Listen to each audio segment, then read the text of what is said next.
ایران زندان رفتن، ترور شدن، شکنجه شدن و با تهمت‌ها و با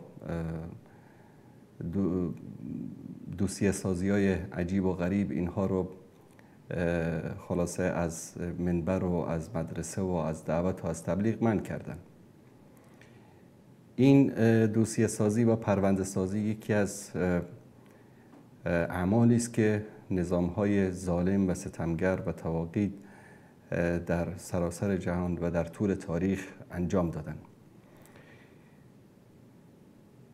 شیخ محمد ضیایی، کاک احمد مفتیزاده، شیخ ربیعی و خیلی از علمای زیادی از اهل سنت ایران، از جنوب ایران، از اهواز، از مناطق خراسان، از بلوچستان، تعداد زیادی از علمای بلوچ رو در طول این 45 سال این نظام ظالم و مستبد ترور کردن، با تصادف‌های ساختگی، با زهر دادن، با زندانی کردن، شکنجه کردن، دادن داروهایی که طرف بعد از مدتی که از زندان آزاد میشد فوت میکرد. بعد میگفتن که حالا به شکل طبیعی فوت کرده.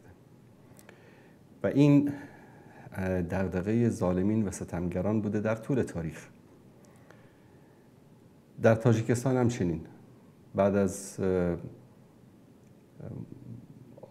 صلح و آتشبسی که بین حزب نهضت اسلامی و حکومت تاجیکستان رخ داد، بعد از اون می‌بینیم که آهسته آهسته شروع کردن به دستگیری و زندانی کردن علما، شکنجه کردن، کشتن، ترور کردن و یکی یکی علمای راستگو، علمای ربانی رو در تاجیکستان به این شکل از بین بردن. در افغانستان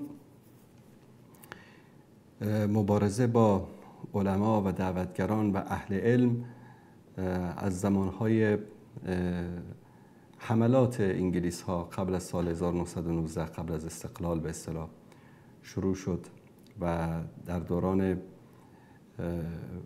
حکومت‌های مختلف زمان امان الله خان گرفته تا ظاهر شاه به اشکال و انواع مختلف خلاصه علمای راستگو رو زندان می‌کردند و اذیت و آزار. در زمان داود خان شاهد بودیم که تعداد زیادی از دعوتگران و علما رو به اشکال مختلف ترور کردن و زندانی کردن، کشتن، اعدام کردن و در دوران کمونیست ها بیشترین قربانی رو طبقه علما در افغانستان دادن، چون علما جایگاه ویژه و خاصی در نزد ملت ها دارن، خاصا در نزد ملت افغانستان. به همین دلیل روس ها و کمونیست ها دسته دسته علما رو از شهرها، از قریجات، از روستاهای مختلف دستگیر می‌کردن. کافی بود که طرف اسمش در کنار اسمش یک پسوند ملا و مولوی و مولانا داشته باشه، می‌بردن و خلاصه یا زنده به گور می‌کردن یا زندان می‌کردن، سربنیستش می‌کردن و تعداد زیادی از علما تا هنوز هم زنده و مرده‌شون معلوم نیست که اونا اعدام شدن، زندانی هستن در جایی در روسیه. بعضی از حدس و گمان‌ها این است که هنوزم در زندان‌هایی است که در مناطق سایبری و اینجا اینا رو اونجا نگه می‌دارن.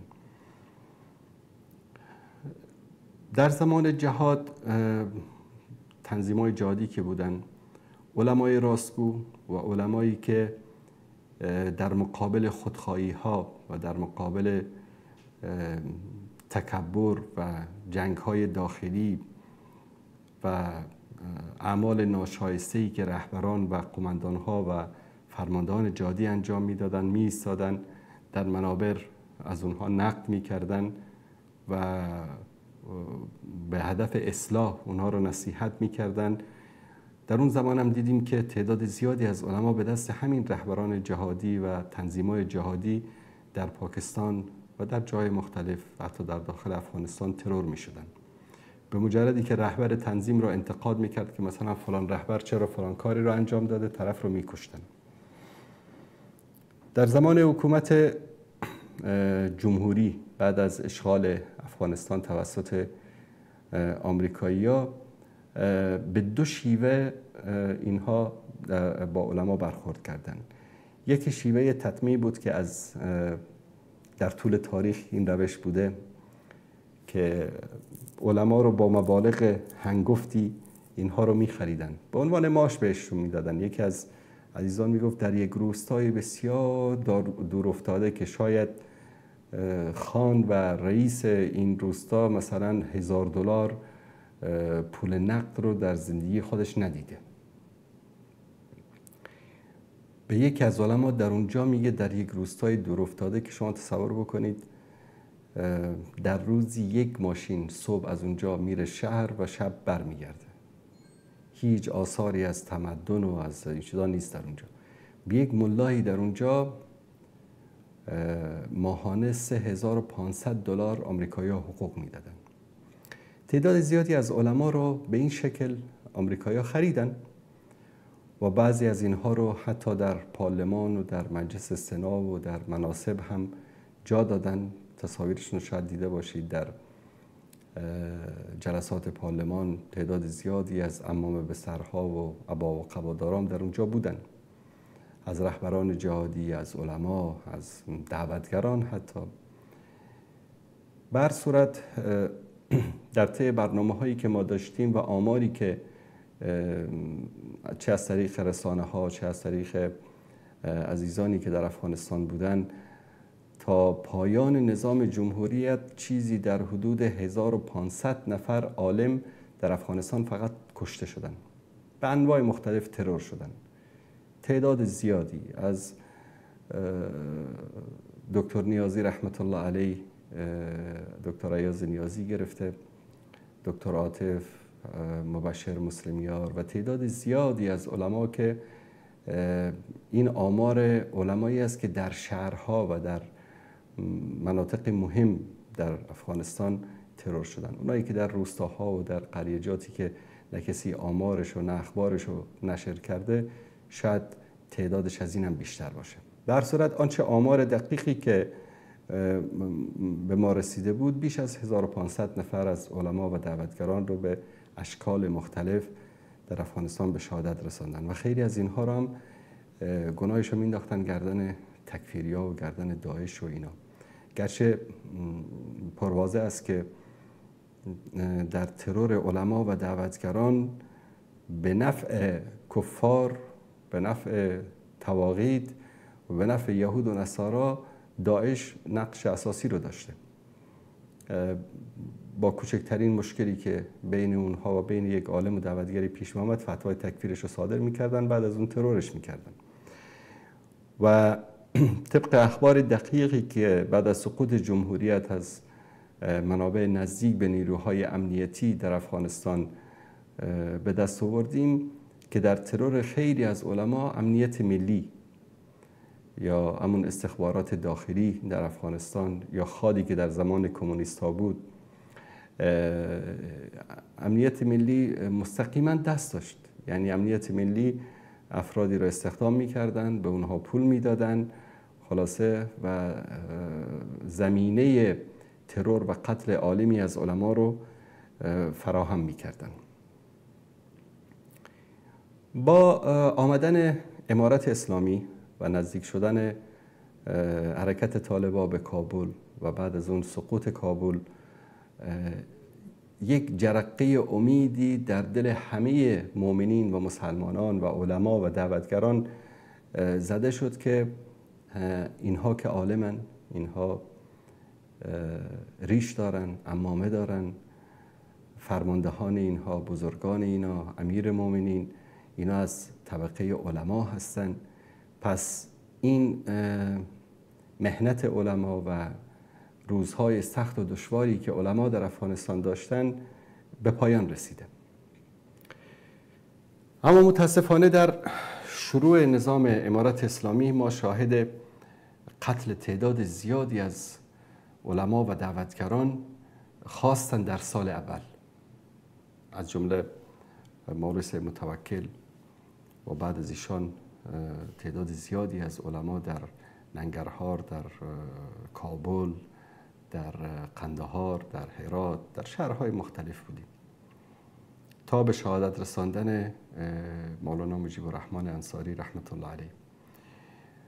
و این امیدی که مردم داشتن و علما داشتن به امارت اسلامی که با آمدن نظامی که در رأسش علما هستند، در رأسش کسانی هستند که از قرآن باخبرن، از سنت باخبرن، از مکانت علما در دین و در شریعت و در نزد الله و رسول الله صلی الله علیه و سلم باخبر هستند، دیگه از اینها بعید است که دست به همچین کارهایی بزنن. بر صورت در طی 4-5 سالی که ما شاهد هستیم، این ظلم و ستم گرچه کاهش یافته نسبت به سالهای گذشته یا قبل از امارت اسلامی، اما همچنان ادامه دارد. در زمان جمهوریت و کمونیست‌ها و نظام‌های دیگر ظلم و ستم عام بود، یعنی همه علما از هر طیف و طبقه‌ای که بودن مورد ظلم و ستم قرار می‌گرفتند. صوفی بود، حنفی بود، مذهبی بود، سلفی بود، تبلیغی بود، از هر گروهی، اهل حدیث بود. اما در زمان امارت اسلامی یک نکته جالب اینجاست که بیشترین اذیت و آزار و ترور و شکنجه متوجه کیا هست؟ متوجه کسانی که فکر توحیدی دارن، متوجه کسانی که با خرافات و با خزعبلات مبارزه میکنن، با شرک و بدعت ها مبارزه میکنن، که حالا نام های مختلف سر اینها میگذارن، وهابی هستن، پنجپیری هستن، سلفی هستن، فلان هستن.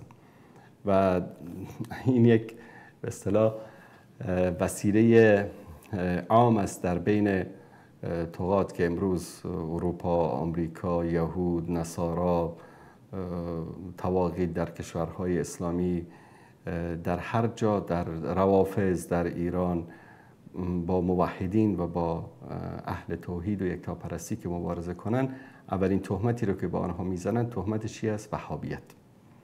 بعد از اون یک لولو خورخوری درست میکنن و خلاصه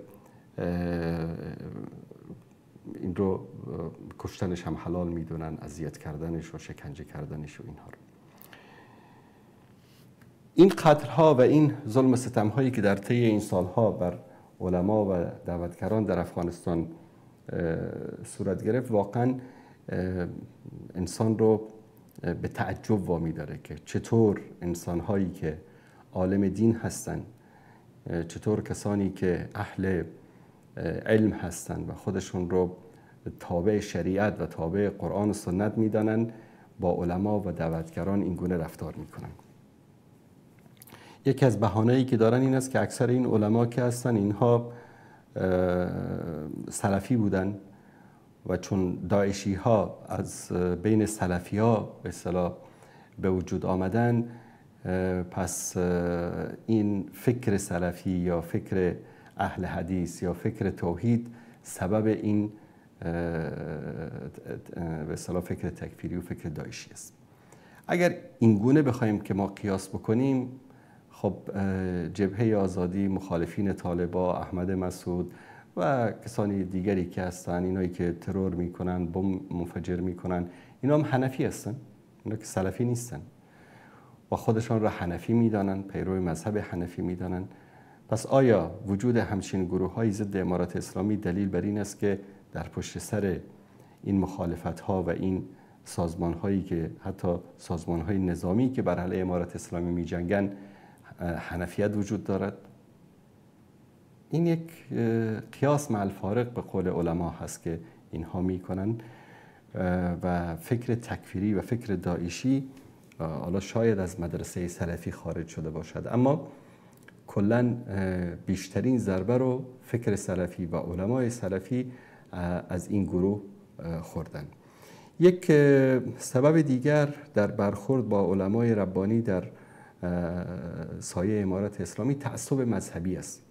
تعصب مذهبی که متاسفانه بعد از آمدن امارت اسلامی ما فکر کردیم که حالا کمتر میشه، بلکه بیشتر شد. در همون روزهای اول یکی از کسانی که در مکانتی داشت در بین سران امارت اسلامی در یک دیداری علنا گفت که در افغانستان ما تصمیم گرفتیم که جایی برای کسانی که غیر از فکر حنفی داشته باشن نیست. من اول فکر کردم داره شوخی میکنه، گفتم یک شوخی بهش کردم، گفتم که اگر واقعا شما اینطوری فکر بکنید باید منتظر یک انقلاب و یک شورش دیگری بر علیه خودتون باشید. به هر صورت گرچه این موضوع عام نیست، یعنی من یقین دارم که همه اعضای حرکت طالبان و امارت اسلامی همه 100% متعصب و با این تفکر متحجر و عقب مانده نیستن، اما متاسفانه در بینشان کم هم نیست کسانی که اینطوری فکر میکنن و این تعصب مذهبی سبب میشه که حتی مخالفین رو تکفیر بکنن، خون و مالش رو حلال بدانن و کلیپ های زیاد هم از بعضی از علمایشون با در جمع مردم صحبت میکنن و صراحتا میگن که تبلیغی و سلفی و اخوانی و اینها رو باید خلاصه کشت و بست و حتی در یک از سخنرانی میگه با گلوله باید بزنید به سینه‌اش هر کسی که میخواد باشه. و این رو یعنی متاسفانه یک وسیله قرار دادن که هر کس که با اینها کوچکترین مخالفتی بکنه و کوچکترین انتقادی بکنه، همین تاپه یا مهری که قبلا آماده بود که به پیشانی مخالفین میزدن به نام وهابی، اینها هم دقیقاً از همین روش و شیوه استفاده میکنن. یک نکته خیلی مهم در اینجا این است که انتقاد کردن، بیان حق رو گفتن به معنی این نیست که طرف با نظام اسلامی یا با امارت اسلامی یا با حرکت طالبان مخالف است. چه بسا این نصیحت ها اگر به اونها توجه بشه و اگر اینها جدی گرفته بشه، سبب بهبود حکومت، سبب طول عمر حکومت، سبب عزت و شرف و سربلندی و اعتماد به یک حکومت خواهد بود. و یکی از بدبختی‌های دیگر این است که امروز ما اگر برگردیم به سال 2000 و 2001 وقتی که امارت اول شکست خورد و آمریکایی‌ها و مزدورانشان آمدن افغانستان رو گرفتن و اشغال کردن و تعداد اندکی که از طالبای مخلص مانده بودن شاید به 1000 نفر هم نمی رسیدن. بقیه یا رها کردن یا رفتن تسلیم شدن یا شهید شدن یا دستگیر شدن. به هر شکل از بزرگانی که شاید به 1000 نفر هم نمی رسیدن به اینها توانستن خودشون رو به بعضی از مناطق کوهستانی بکشن و این سخنانی که من دارم میگم این رو یعنی بزرگان طالبان میدانن و دیدن و شاهدش هستن. البته این جوانایی که امروز مثلا به سن 25 سالگی و 30 سالگی هستن، اینا در اون زمان کودکانی بودن که از این قضایا خبر ندارن. من در یک مجلسی یکی از همین جوانکای اینا آمد خلاصه بسیار با شد و مد شروع کرد از انتقاد کردن که شما بعضی از حرفایی که میزنید و فلان میکنید و این میکنید، این نشان دهنده این است که شما مخالف نظام اسلامی هستید. گفتم برو بچه، تو وقتی که داشتی شیر میخوردی ما در مورد جهاد، در مورد مبارزه با اشغالگران، در مورد مبارزه با مزدوران و منافقین ما برنامه زنده میرفتیم. به هر صورت بزرگان اینها میدانن که همین جوانان سلفی بودن، همین جوانان اهل حدیث بودن، همین جوانانی بودن که صاحب فکر و عقیده توحیدی بودن که اینها شماها را از کوههای هندوکش و از تورا بورا و از مناطقی که در اونجا پنهان بودین شما را راهنمایی کردن، جمع کردن، به مناطق امن رساندن، برای شما آب و مسکن و غذا و امکانات آماده کردن. همونا بودن که بیشترین قربانی ها رو دادن در جهاد. همونا بودن که در زمانی که هیچ کس جرأت صحبت کردن بر علیه اشغالگران و بر علیه ناتو و بر علیه آمریکا را نداشت، اینها بودن که قربانی دادن، اینها بودن که در خط اول مبارزه کردن، اینها بودن که مردم رو تشویق کردن و همینایی بودن که در همون سالهای اول شهید شدن. استاد و برادر عزیزمون احمد ظاهر اسلمیار، استاد احمد جاوید، استاد یاسر و تعداد استاد حامد، قاری حامد بدخشانی و تعداد زیادی از جوانهایی که امروز خیلی از اونها رو نمیشناسن، نامهایشان رو شاید دیده باشن، کلیپ‌هاشون، اینا کسانی بودن که در روزهای اول در خط اول در مقابل آمریکایی‌ها شروع به جهاد کردن. اما امروز متاسفانه می‌بینیم که در امارت اسلامی 4 صوفی رقاصه بازنگر که مساجد را تبدیل به دیسکو کردن، 4 صوفی مشرک گمراه پیرپرست، شاگردان پیر باره، اینها آمدن از زیر کولرها و از بالای بسترهای گرمشان از پیشاور و از جاهای مختلف، از کویته و از اینجا جمع شدن آمدن و خیلی از اینا که امروز با ریش و عمامه بزرگ در کنار امارت اسلامی آمدن اینجا دم از امارت اسلامی و از طالب بودن میزنن، اینا در سایه همین حکومت کرزی و اشرف غنی در همینجا در ناز و نعمت زندگی میکردن. یک روز اینها در سنگر به خاطر اشغالگران رو از این کشور اخراج بکنن، اینا جهاد نکردن، فقط دستشون دراز بود که مریدا بیان دست اینها رو ببوسن و یک چهار در دستشون بگذارن و غیر از رقاصگی هم چیز دیگری بلد نیستن. امروز میبینیم که متاسفانه اینها در مسند قدرت نشستن و اینها قدرت رو به دست گرفتن و اینها هر گونه ظلم و ستمی رو بر علیه موحدین و علمای ربانی انجام میدن و متاسفانه امارت اسلامی تعالی، یعنی از روزی که کابل فتح شد تا امروز ما ندیدیم که با یکی از اینها برخورد جدی صورت گرفته باشه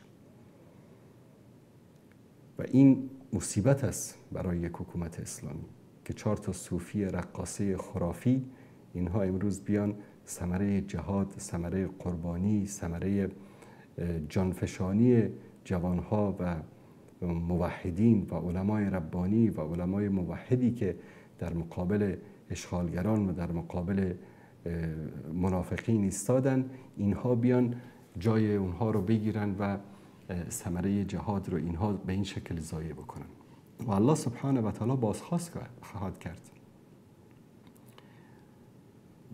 4 سال گذشته، شاید کمتر یا بیشتر، تا هنوز از قاتلین مولوی متوکل رحمت الله علیه خبری نیست. چرا؟ با ما بارها گفتیم قاتلین مولوی متوکل کجاست؟ چرا اینها محاکمه نمیشن؟ چرا اونها اعدام نمیشن؟ چرا اونها علنا در پای میز محاکمه کشیده نمیشن؟ قاتلین مولانا مجیب الرحمن انصاری کی است؟ کجاست؟ و کلیپ های صوتی مسئول امنیت هرات رو من به گوش خودم شنیدم که میگه مولوی مجیب رو به یک شکلی بکشید، یک تصادف ساختگی چیزی بیرون شهر بزنید به یک شکلی بکشید. یعنی صوفیای رقاصه مشرک اینها یک دشمنی عجیبی دارن با اهل توحید، همونطوری که الله سبحانه و تعالی میفرماید لتجدن اشد الناس عداوة للذین آمنوا اليهود والذین اشرکوا، مشرکین و یهود یک دشمنی عجیبی با اهل توحید دارن. یعنی ببینید مولوی متوکل رحمت الله علیه رو میبرن، خب کشتی میزدی، یک گلوله میزدی میکشتی، میکشن، تیزاب روش میریزن، سرش رو از بدنش جدا میکنن، حتی بدنش رو سوراخ میکنن. آخه چرا؟ مگه مولوی متوکل با شما چی کرده بود غیر از این که شما رو به توحید یکتاپرستی دعوت بکنه؟ چیکار کرده بود در حق شما که یک آدم بی‌دفاع بی سلاح رو بریزید در خانهش و به اون شکل ببرید و شهیدش بکنید و تا امروز هیچ کس پاسخگو نیست؟ عدالت کجاست؟ امارت اسلامی کجاست؟ مسئولین امارت اسلامی کجا هستن؟ امیرالمومنین کجا هستن؟ چرا بازخواست نمی کنن؟ و هر شخصی، نه تنها یک عالم، یک بیگناهی، ولو این که یک ذمی باشد، یک کافر، یک یهودی، یک نصرانی که در سرزمین اسلامی زندگی می کند، اگر او کشته می شود، حکومت اسلامی پاسخگو است، مسئول است که باید جواب بدهد.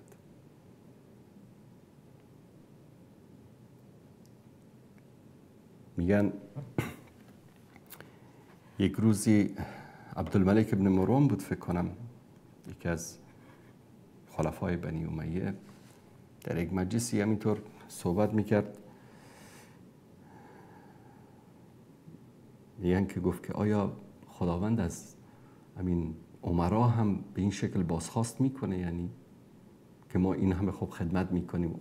واقعا خلفا در اون موقع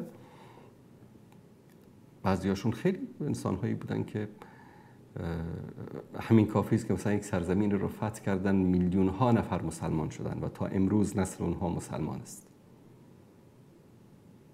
شما تصور بکنید در زمان مثلا عبدالملک ابن مروان، مثلا عمر ابن عبدالعزیز، عمر ابن خطاب، عثمان ابن عفان، علی ابن ابی طالب، ابوبکر صدیق، خالد ابن ولید، این عمرا رو در طول تاریخ اسلام می‌بینید. بعضی اینها مثلا سبب مسلمان شدن در زمان حیاتشون شاید حدود 1 میلیون نفر مثلا به دست اینها مسلمان شده بر اثر فتح کردن مثلا یک منطقه، و اون نسل اون مسلمان تا امروز مثلا به میلیون ها رسیده. 1 میلیون بودن حالا شده مثلا 100 میلیون. همه اعمال و عبادات اینا یک نسخش در نامه اعمال اون فاتح این منطقه است: ایران، افغانستان، تاجیکستان، بخارا، سمرقند، عراق. یکی از علمای ربانی که در اون مجلس بود خطاب به این خلیفه میگه تو کی هستی در پیشگاه خداوند؟ تو کی هستی که تو بازخواست نمیشی؟ مردم تعجب میکنن از جرأت این عالم. عالم چی میگه؟ میگه که داود علیه السلام هم پیامبر بود و هم پادشاه بود. داود علیه السلام الله سبحانه و تعالی به داود ملک داده بود، پادشاهی داده بود. هم پیغمبر بود و هم پادشاه بود. تصور بکنید، یعنی کل عالم در زیر سلطه‌اش، همه موجودات زیر حکمش بود. سلیمان علیه السلام، داود علیه السلام پیامبرانی بودند که هم پادشاهی و خلافت داشتن و هم رسالت و نبوت داشتن. الله متعال خطاب به داود چی میگه؟ به داود علیه السلام: یا داود، ای داود، انا جعلناک خلیفة فی الارض، ما تو را خلیفه قرار دادیم در زمین، پادشاه قرار دادیم. فاحکم بین الناس بالحق، پس در بین مردم با حق حکم بکن. ولا تتبع الهوى، از هوا و هوس پیروی نکن.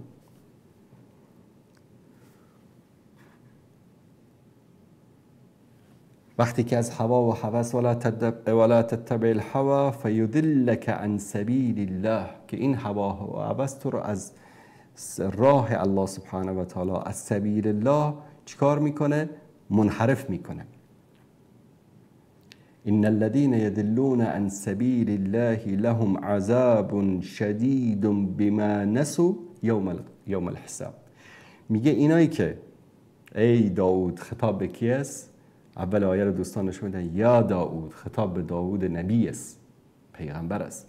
میگه ای پیغمبر ما، ای داود، ما به تو پادشاهی دادیم، نبوت هم دادیم، اما حواست باشه از هوا و هوس پیروی نکنی.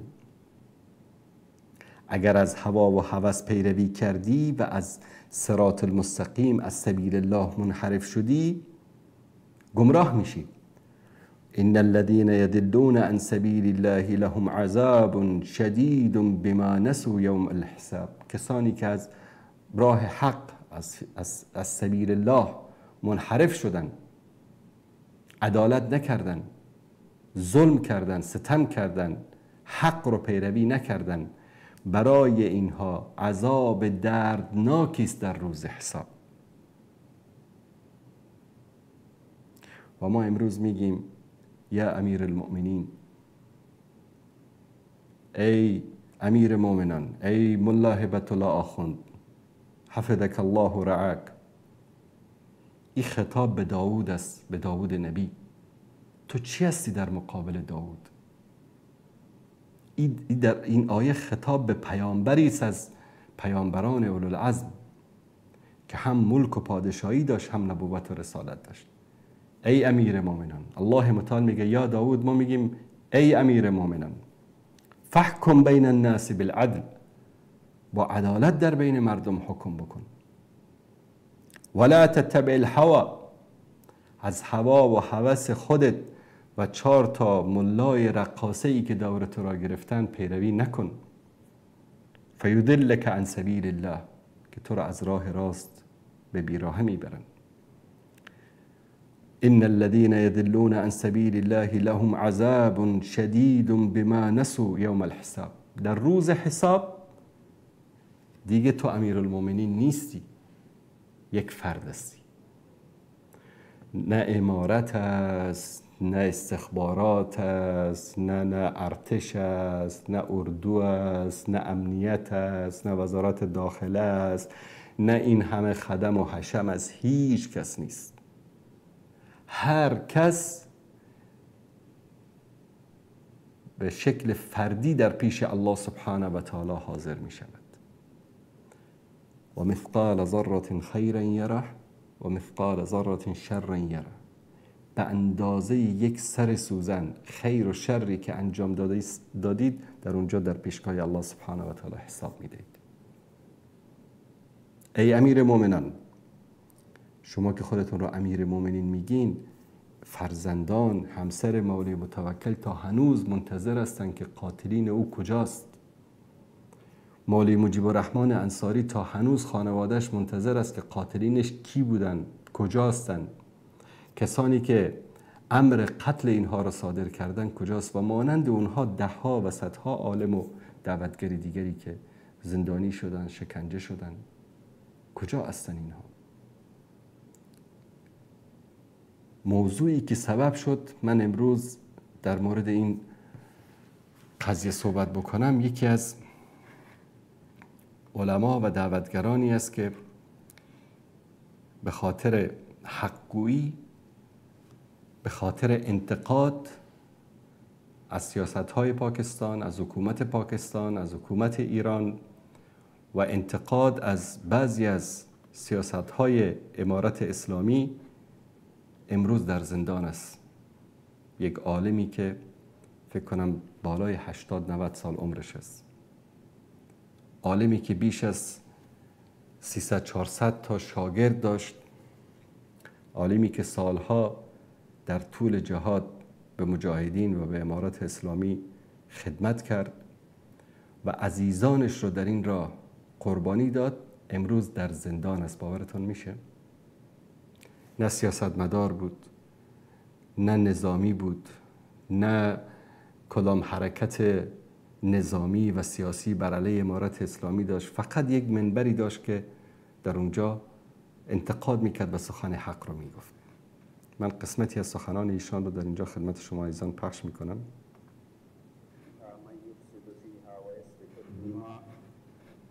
ونحن نسبح بحمدك ونقدس لك قال إني أعلم ما لا تعلمون وعلم آدم الأسماء كلها ثم عرضهم على الملائكة فقال أنبئوني بأسماء هؤلاء إن كنتم صادقين قالوا سبحانك لا علم لنا إلا ما علمتنا إنك أنت العليم الحكيم.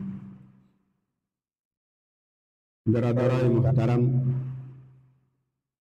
حضار گرامی، از همه اولتر فراغت برادرها را اول به برادرها، باز به اداره، مسئولین، محترم رئیس، بلکه به امارت اسلام تلاوت کردم.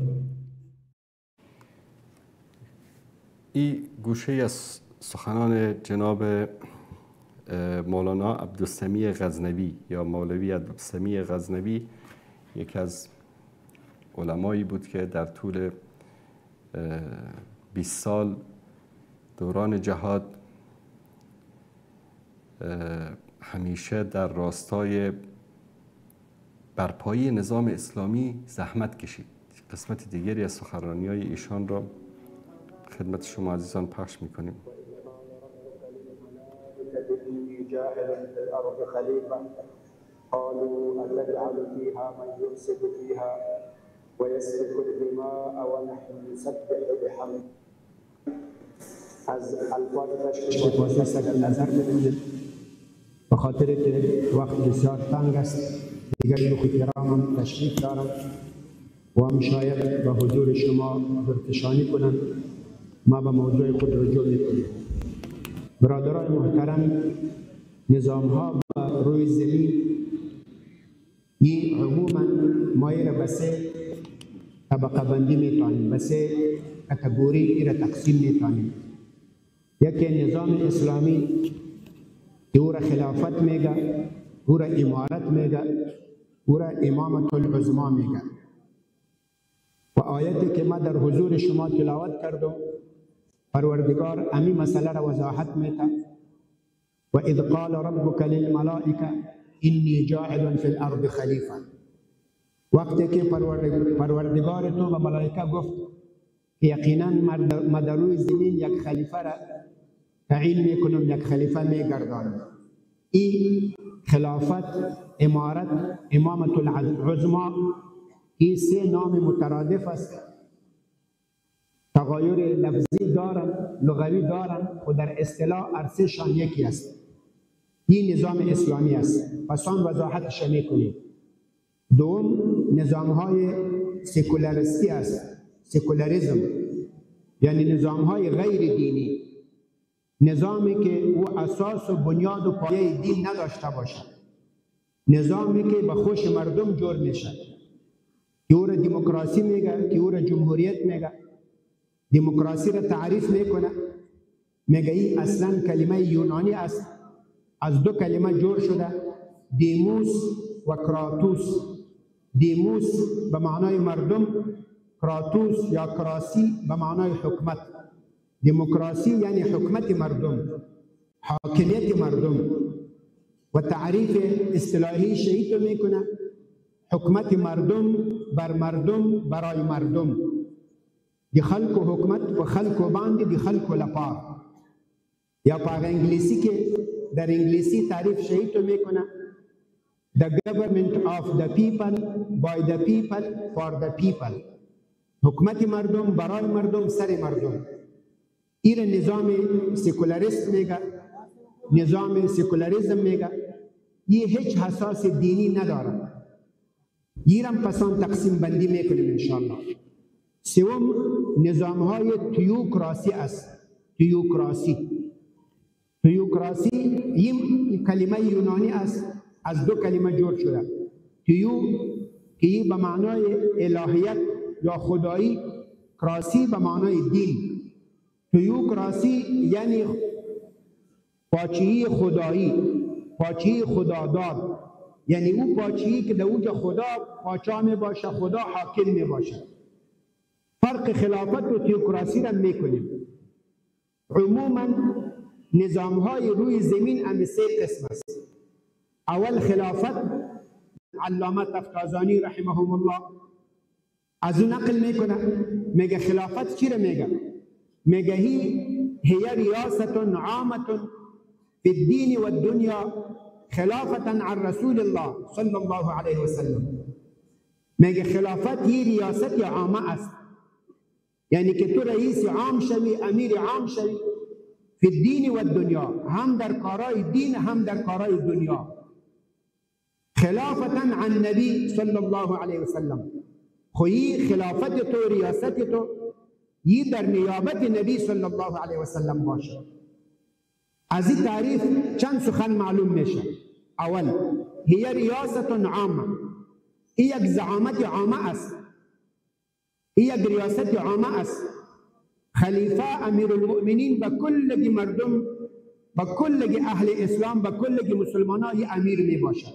یکی فی شؤون الدین و الدنیا، امیر المؤمنین یا خلیفه مسلمانان این تنظیم و ترتیب کارهای دین و دنیا را میکنه. صرف به دین خدمت نمیکنه، به دنیا هم خدمت میکنه. اگر مدارس جور میکنه، مکاتب هم جور میکنه. اگر مسجد جور میکنه، رام جور میکنه. اگر دارالایتام و دارالحفاظ جور میکنه، یک کانال و یک پل و آلات و اسباب جنگی ایرم جور میکنه. هی ریاست عامه فی الدین و الدنیا، خدمت دین و دنیا را میکنه. خلافتا سخن سوم، خلافتا عن رسول الله صلی الله علیه وسلم. یہ خلیفہ امیر این نائب نبی صلی اللہ علیہ وسلم می باشه. نبی علیه السلام یه باز رسول پروردگار است، مثل که در دیگه حدیث شریف میگه کانت بنو اسرائیل تسوسهم الانبیاء، میگه در بنی اسرائیل انبیا سیاست رانی میکردن، تنظیم و تدبیر کارایش میکردن. کل ما هلک نبی خلفه نبی، هر وقت که یک نبی وفات میشد دیگه نبی سیاست روان میکرد، تنظیم و ترتیب میکرد. باز نبی علیه السلام میگه ولا نبی بعدی، میگه بعد از من نبی نیست، و سیکون خلفاء، بعد از من خلفاء می باشه. فیکثرون، میگه شاید خلیفا بسیار شود. صحابه گفت و ما تأمرنا، تو با ما چه امر میکنی؟ نبی علیه السلام فرمود فو ببیعت الاول فالاول، شما وفا بکنید به بیعت امیر اول از همگی که اولتر. از اینجا معلوم میشه که اصلا این نظام اسلامی را بر روی زمین آوردن این وظیفه انبیا است. یا داوود انا جعلناک خلیفة فی الارض، ای داوود ما تو را خلیفه در روی زمین گردانیدیم. خب بعد از نبی علیه السلام خو نبوت نیست، بعد از او خلفا امرا امیر المؤمنین اون در نیابت نبی علیه السلام کارای دین و دنیا را پیش میبرد. پس در نظام اسلامی چند سخن ملحوظ شد. این ریاست عامه است در کارای دین و دنیا در خلافت از نبی صلی الله علیه و سلم. آمدیم به در نظامهای سکولاریزم. در نظامهای سکولاریزم وجه خلافت و نیابت از پروردگار نمی باشد، وجه مردم حاکم می باشد. در نظام اسلامی خلیفه ممثل است، و تمثیل احکام الهی را در روی زمین می کند. در نظام اسلامی حاکم ایتو حکم صادر نمیتونه که او مخالف شریعت باشد. عمر فاروق یک روز گفت میگه مهرها باید از 500 درهم اضافه نباشد، مهر باید 500 درهم باشد. یک زن در مقابلش خیست، میگه یا امیر المؤمنین تو حق نداری. میگه چرا؟ میگه پروردگار میفرماید و این اردتم استبدال زوج مکان زوج و آتیتم احداهن قنطارا فلا تأخذوا منه شیئا. میگه اگر شما اراده کرده بودین که به جای یک زن دیگه زن بگیرم، باز با همون زنی که تو را طلاق میدی به او بسیار مال داده باشی، قنطارا 12,000 درهم را میگه، یا از این اضافه تر مطلقش آمده، میگه یک روپم از او پس نگیرید. امیر المؤمنین عمر فاروق با همون جای خود میگه اصابت المرأة و اخطأ ابن خطاب، میگه زن به حق رسید و پسر خطاب غلط شد، سهو شد. امیر المؤمنین هم نگفت، پسر ابن خطاب گفت.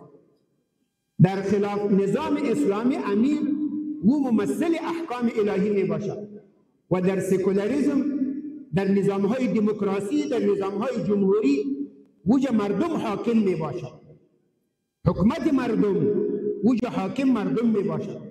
این فرق اولش است. در نظام اسلامی حاکم الله می باشد، ان الحکم الا لله و من لم يحكم بما انزل الله فاولئک هم الكافرون و من لم يحكم بما انزل الله فاولئک هم الظالمون هم الفاسقون. ارسش آمده. در نظام اسلامی حاکم خلاف شریعت حکم نمیتونه، و در نظام جمهوری خواسته مردم حاکم است. اگر مردم گفت که در بانکها سود باشه بس باشه، اگر مردم گفت که هم جنس بازی و لواطت ای جواز پیدا بکنه بس پیدا بکنه، اگر مردم پارلمان فیصله کرد که مجاهد و طالب و این تروریست از دهشتگرد است ای را بکشن بندی کنین، بس هزارها مردم به بندیخانه میره. اگر مردم پارلمان فیصله کرد که فوجهای امریکایی و استرالیایی و انگریزا و دیگه و 50 مملکت یا مردم صلح میاره، او باز افواج صلح است، سرازو تعارض حرام است، خقاری و مجاهد و مسلمان و دهشتگرد است رو بندیخانه کش کنه. این نظام سکولاریزم میگه. اول فرق در نظام اسلامی حاکم پروردگار است، امیر المؤمنین ممثل است، در یک حکم مخالفت نمیتونه. مثل که میگه السلطان العادل ظل الله فی الارض، سلطان عادل میگه سایه پروردگار از در زمین. مطلب از این تو نیست که پروردگار سایه داره، مطلب شده است که سایه و تابع شی می باشد. ظل این تابع زی ظل است. مثلا این دست ما در پایین سایش آمده که دست ما چطور شور میخوره، سایه امو تو شور میخوره. که دست ما طرف راست میره، سایه طرف راست میره. که دست طرف چپ میره، سایه طرف چپ میره. سلطان بر روی زمین این سایه پروردگار است. یعنی چیزی که پروردگار میگه تو مثل سایه واری، یک ذرم از او مخالفت نمیکنی. و در نظام سکولاریستی در اوجا حاکم اراده مردم است. فرق دوم، خلافت و نظام اسلامی هي ریاست عامه فی الدین و الدنیا. نظام اسلامی به دین و دنیا کار میکنه. اگر ما شما تاریخ انبیا را مطالعه بکنیم، هیچ نبی نیست که به کارهای دین کار نکرده. نوح علیه السلام اگر 950 سال دعوت و تبلیغ کرد، عقیده مردم را جور کرد. خب بعد از او برشان یک کشتی جور میکنه که در او کشتی جان و بدن و جسم مردم را حفاظت میکنه. مشرکین غرق میشه. این تو نمیگه به مردم که برین دیگه ذکر و فکر بکنید. موسی علیه السلام که دعوت و تبلیغ کرد، بازو تو نمیگه که دیگه برین کار خود کنید. وارد امر از او هجرت میکنه، وارد به شام میاره، به سینا، به دشت ته میاره. یوسف علیه السلام این تو نبود که او صرف یک نبی بود، مردم دعوت به توحید میکرد. او برای مردم خود مصر این تو یک نظام اقتصادی جور کرد. وقتی که قحطی میایه 7 سال در 4 اطراف مصر، در شام، اردن، فلسطین، لیبیا، جزیره العرب، یک کلگی منطقه از قحطی و خشکسالی متاثر میشه. کلگی مردم به خاطر غله و دانه به مصر میره. و برادرای ازی که 2 بار آمد به مصر، و خو ازی نامد که برادر ما یوسف است و خبرم نداشتن و فکر میکردن که یوسف مرده و به خاطر غله و دانه آمدن. یوسف علیه السلام صرف این تو نبی نبود که به مردم کارای دین بکنه، نه کارای دینم کرد، کارای دنیا هم کرد. این تو یک اقتصاد مستحکم داشت که در منطقه اروپا و آسیا و شرق الاوسط امو تو اقتصاد مستحکم نبود، بلکه مردم ازی مصر میرفتن غله و دانه طلب میکردن. نبی ما و شما صلی الله علیه و سلم این تو نبود که مردم را صرف به توحید دعوت کرد، مردم را در همه اقشار زندگی به یک مرتبه والای علم و تمدن رسانی. به نظام به اعتبار سیاست یک نظام سیاسی مستحکم را در جزیره العرب موجود آورد که فارس و روم را شکست داد. نظام اقتصادی مستحکم به وجود آورد که در زمانه عمر فاروق که تفلک پیدا میشد به او تنخواه مقرر میشد. نظام اخلاقیش ببینید، نظام نظامیش به اعتبار نظام نظامی آنقدر قدرتمند بودن که فارس به او وقت مثال روس را داشت، مسکو را داشت. روم مثال ناتو و امریکا و غرب را داشت، اروپا را داشت. این در میدان نظامی و جنگی شکست دادن. پس هی ریاست عامه فی الدین و الدنیا. دوستان عزیز، تشکر میکنم از عزیزانمون. این قسمت هایی از سخنرانی این عالم برجسته بود، شیخ عبدالسمیع غزنوی یا مولوی عبدالسمیع غزنوی، که فعلا توسط امارت اسلامی به زندان انداخته شده به خاطر حقگویی و بیان حقیقت و انتقاد از بعضی از سیاست‌ها، خاصتاً در مورد تعلیم دخترها. از ایشان مطالبی است. به هر صورت در مورد ایشان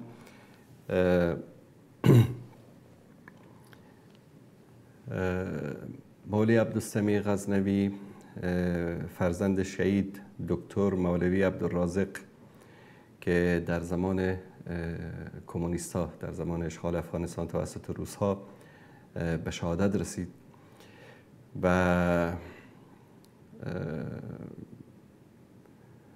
از نسل مولوی حکم الله و غازی مولوی بختیار که در مقابل اشغال افغانستان توسط انگلیس ها در قرن 19 جهاد کردند و به شهادت رسیدن. از برادران و نزدیکان ایشان مولوی عبدالبصیر، مولوی عبدالعزیز، مولوی عبدالکبیر که در زمان کمونیستا زندان رفتن و به شهادت رسیدن. از قوم خویش ایشان، از عموها و داییها و خانواده ایشان عبدالحلیم جلالزی، مولوی حبیب الرحمن، مولوی اسماعیل، مولوی عبدالعلیم آخوندزاده در زمان جهاد بر علیه کمونیستا و آمریکایی ها قربانی دادن. به هر صورت ایشان از زمان اشغال افغانستان همیشه در کنار مجاهدین بودن و بعد از پیروزی امارات اسلامی هم مدتی مدیریت مدرسه جهادی کابل رو به عهده داشتن که بعداً به خاطر همین انتقاداتی که داشتن از بعضی از عملکردهای اشتباهی که در امارات اسلامی بود، از اونجا ایشان را اخراج میکنن و بعداً در یک مدرسه خصوصی حدود 350 شاگرد داشتن که در اونجا مشغول تدریس بودن که از مدتی به این طرف ایشان خانه نشین شدن و تهدیدها بعد از اونم فعلا به زندان انداخته شدن و یکی از اسبابش هم انتقاد شدیدی که از پاکستان و از بعضی از سیاست‌ها و قوانین غلطی که در امارات اسلامی وجود داشت. به هر صورت دوستان عزیز، ناگفته پیداست که ایجاد فضای رعب و سکوت دینی و سیاسی در یک جامعه هیچ وقت سبب تحکیم و دوام یک حکومت نخواهد شد، بلکه مبارزه با منتقدین و مصلحین و کسانی که در پی اصلاح جامعه هستند به خاطر گل روی 4 تا صوفی رقاصه سبب میشه که مشروعیت یک حکومت، اسلامی بودن یک حکومت، عدالت امیرالمومنین، عدالت حکومت زیر سوال بره و این سبب میشه که مقاومت‌های پنهانی و تقویت صداهای منتقد و همه منتقدین مانند جناب مولوی صاحب غزنوی انسان‌هایی نیستن که در مقابل اطماع دنیوی صبر و تحمل داشته باشن. امروز خیلی از علما، مفکرین و دانشمندانی هستند که توسط استخبارات کشورهای دشمن اسلام و مسلمین و افغانستان استفاده میشن و خنثی کردن منتقدین مصلح در یک جامعه بزرگترین اشتباهی است که یک حکومت میتواند انجام بده و این کار سبب میشه که شبکه‌های پنهانی و کسی که نتانه آزادانه از سیاست حکومت و از عملکرد حکومت انتقاد بکنه، مانند قضیه‌ای رو که جناب شیخ عبدالسمیع غزنوی در سخنرانی خودشون ذکر کردن. حضرت عمر اومد مهر تعیین کرد برای زنها. یک زنی بلند شد از بین مجلس گفت که به تو چه عمر؟ تو چرا در حکم الله میخوای تغییر بیاری؟ این حق ماست، تو حق نداری که تو. حضرت عمر نگفت که او من امیرالمومنینم، من حاکمم، من خلیفه‌ام، من فلانم. تو کی هستی که در مقایا بادیگارداش نرفتن او رو بزنن و سرکوبش بکنن یا استخباراتش و اینا نیامدن بگیرن بندازنش گوشه زندان، بلکه گفت که ابن خطاب اشتباه کرد و یک زن درست گفت. این تواضع و این حق‌گرایی حاکم و امیر مومنین رو نشان میده و طبیعتاً سرکوب کردن و ساکت کردن صدای مصلحینی که انتقاد سازنده میکنن از یک نظام اسلامی سبب میشه که در بین مردم بی‌اعتمادی ایجاد بشه نسبت به حکومت و نسبت به دولت و نسبت به امیر. وانگهی شما فکر میکنید که به طور مثال با زندان کردن مولانا غزنوی یا کشتن مولانا مجیب الرحمن یا کشتن مولوی متوکل یا غیره صدای حق خاموش میشه؟ فکر اصلاحی و توحیدی رو شما میتوانید از بین ببرید؟ هرگز. شما تصور بکنید مولای صاحب متوکل در زندگی خودش تصورم نمی کرد که به این اندازه کلیپ هاش پخش بشه.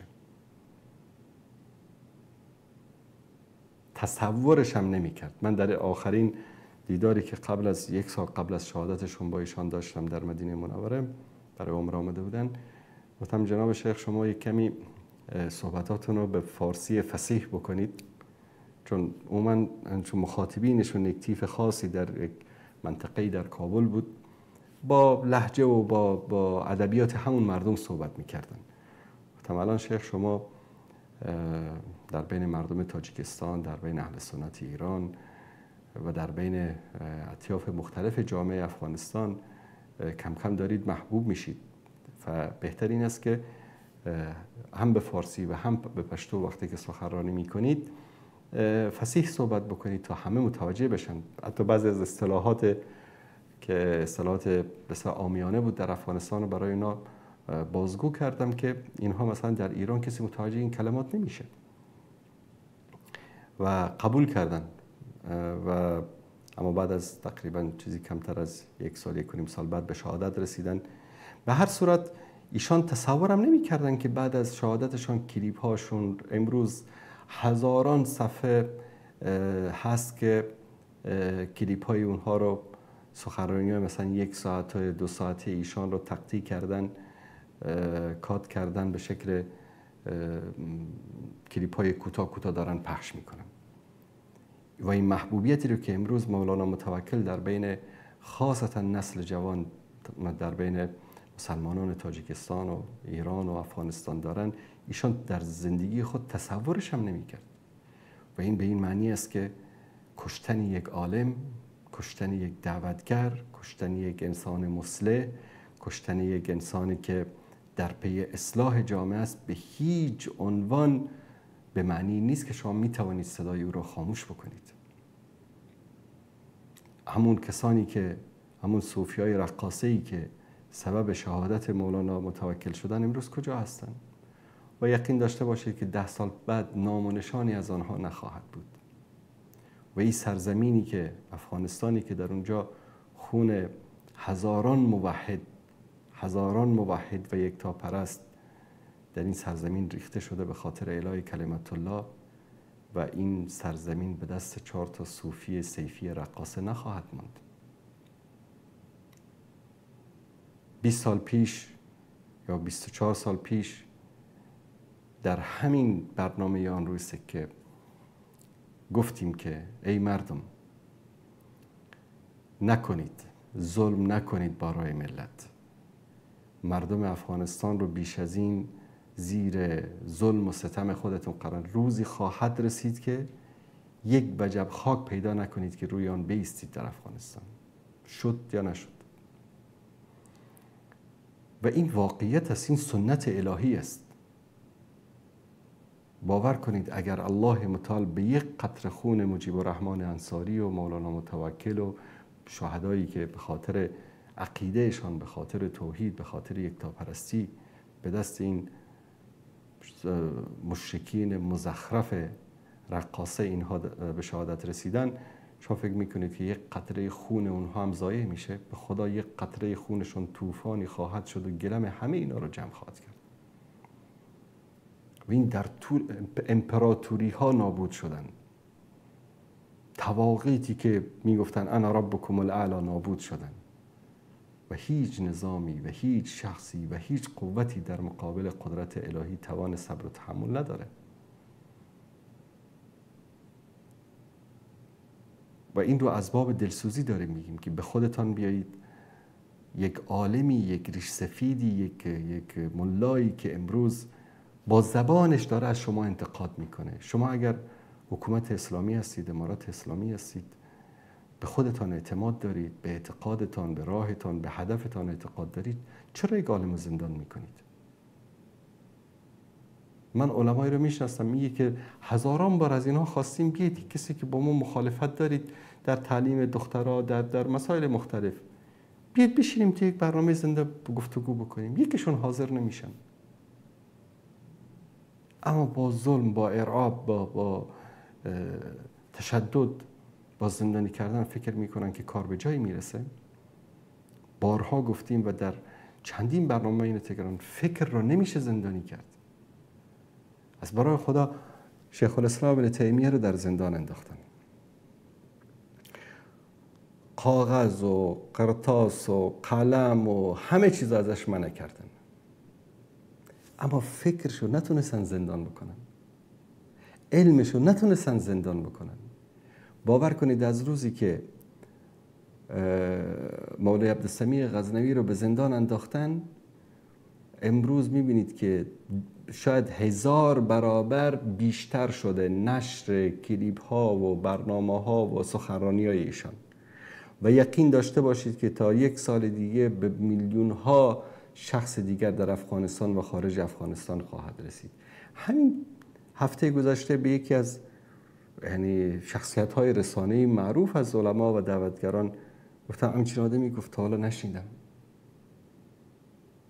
الان بعد از زندانی شدن ایشان شناخت که مولوی عبدالسمیع غزنوی کی است.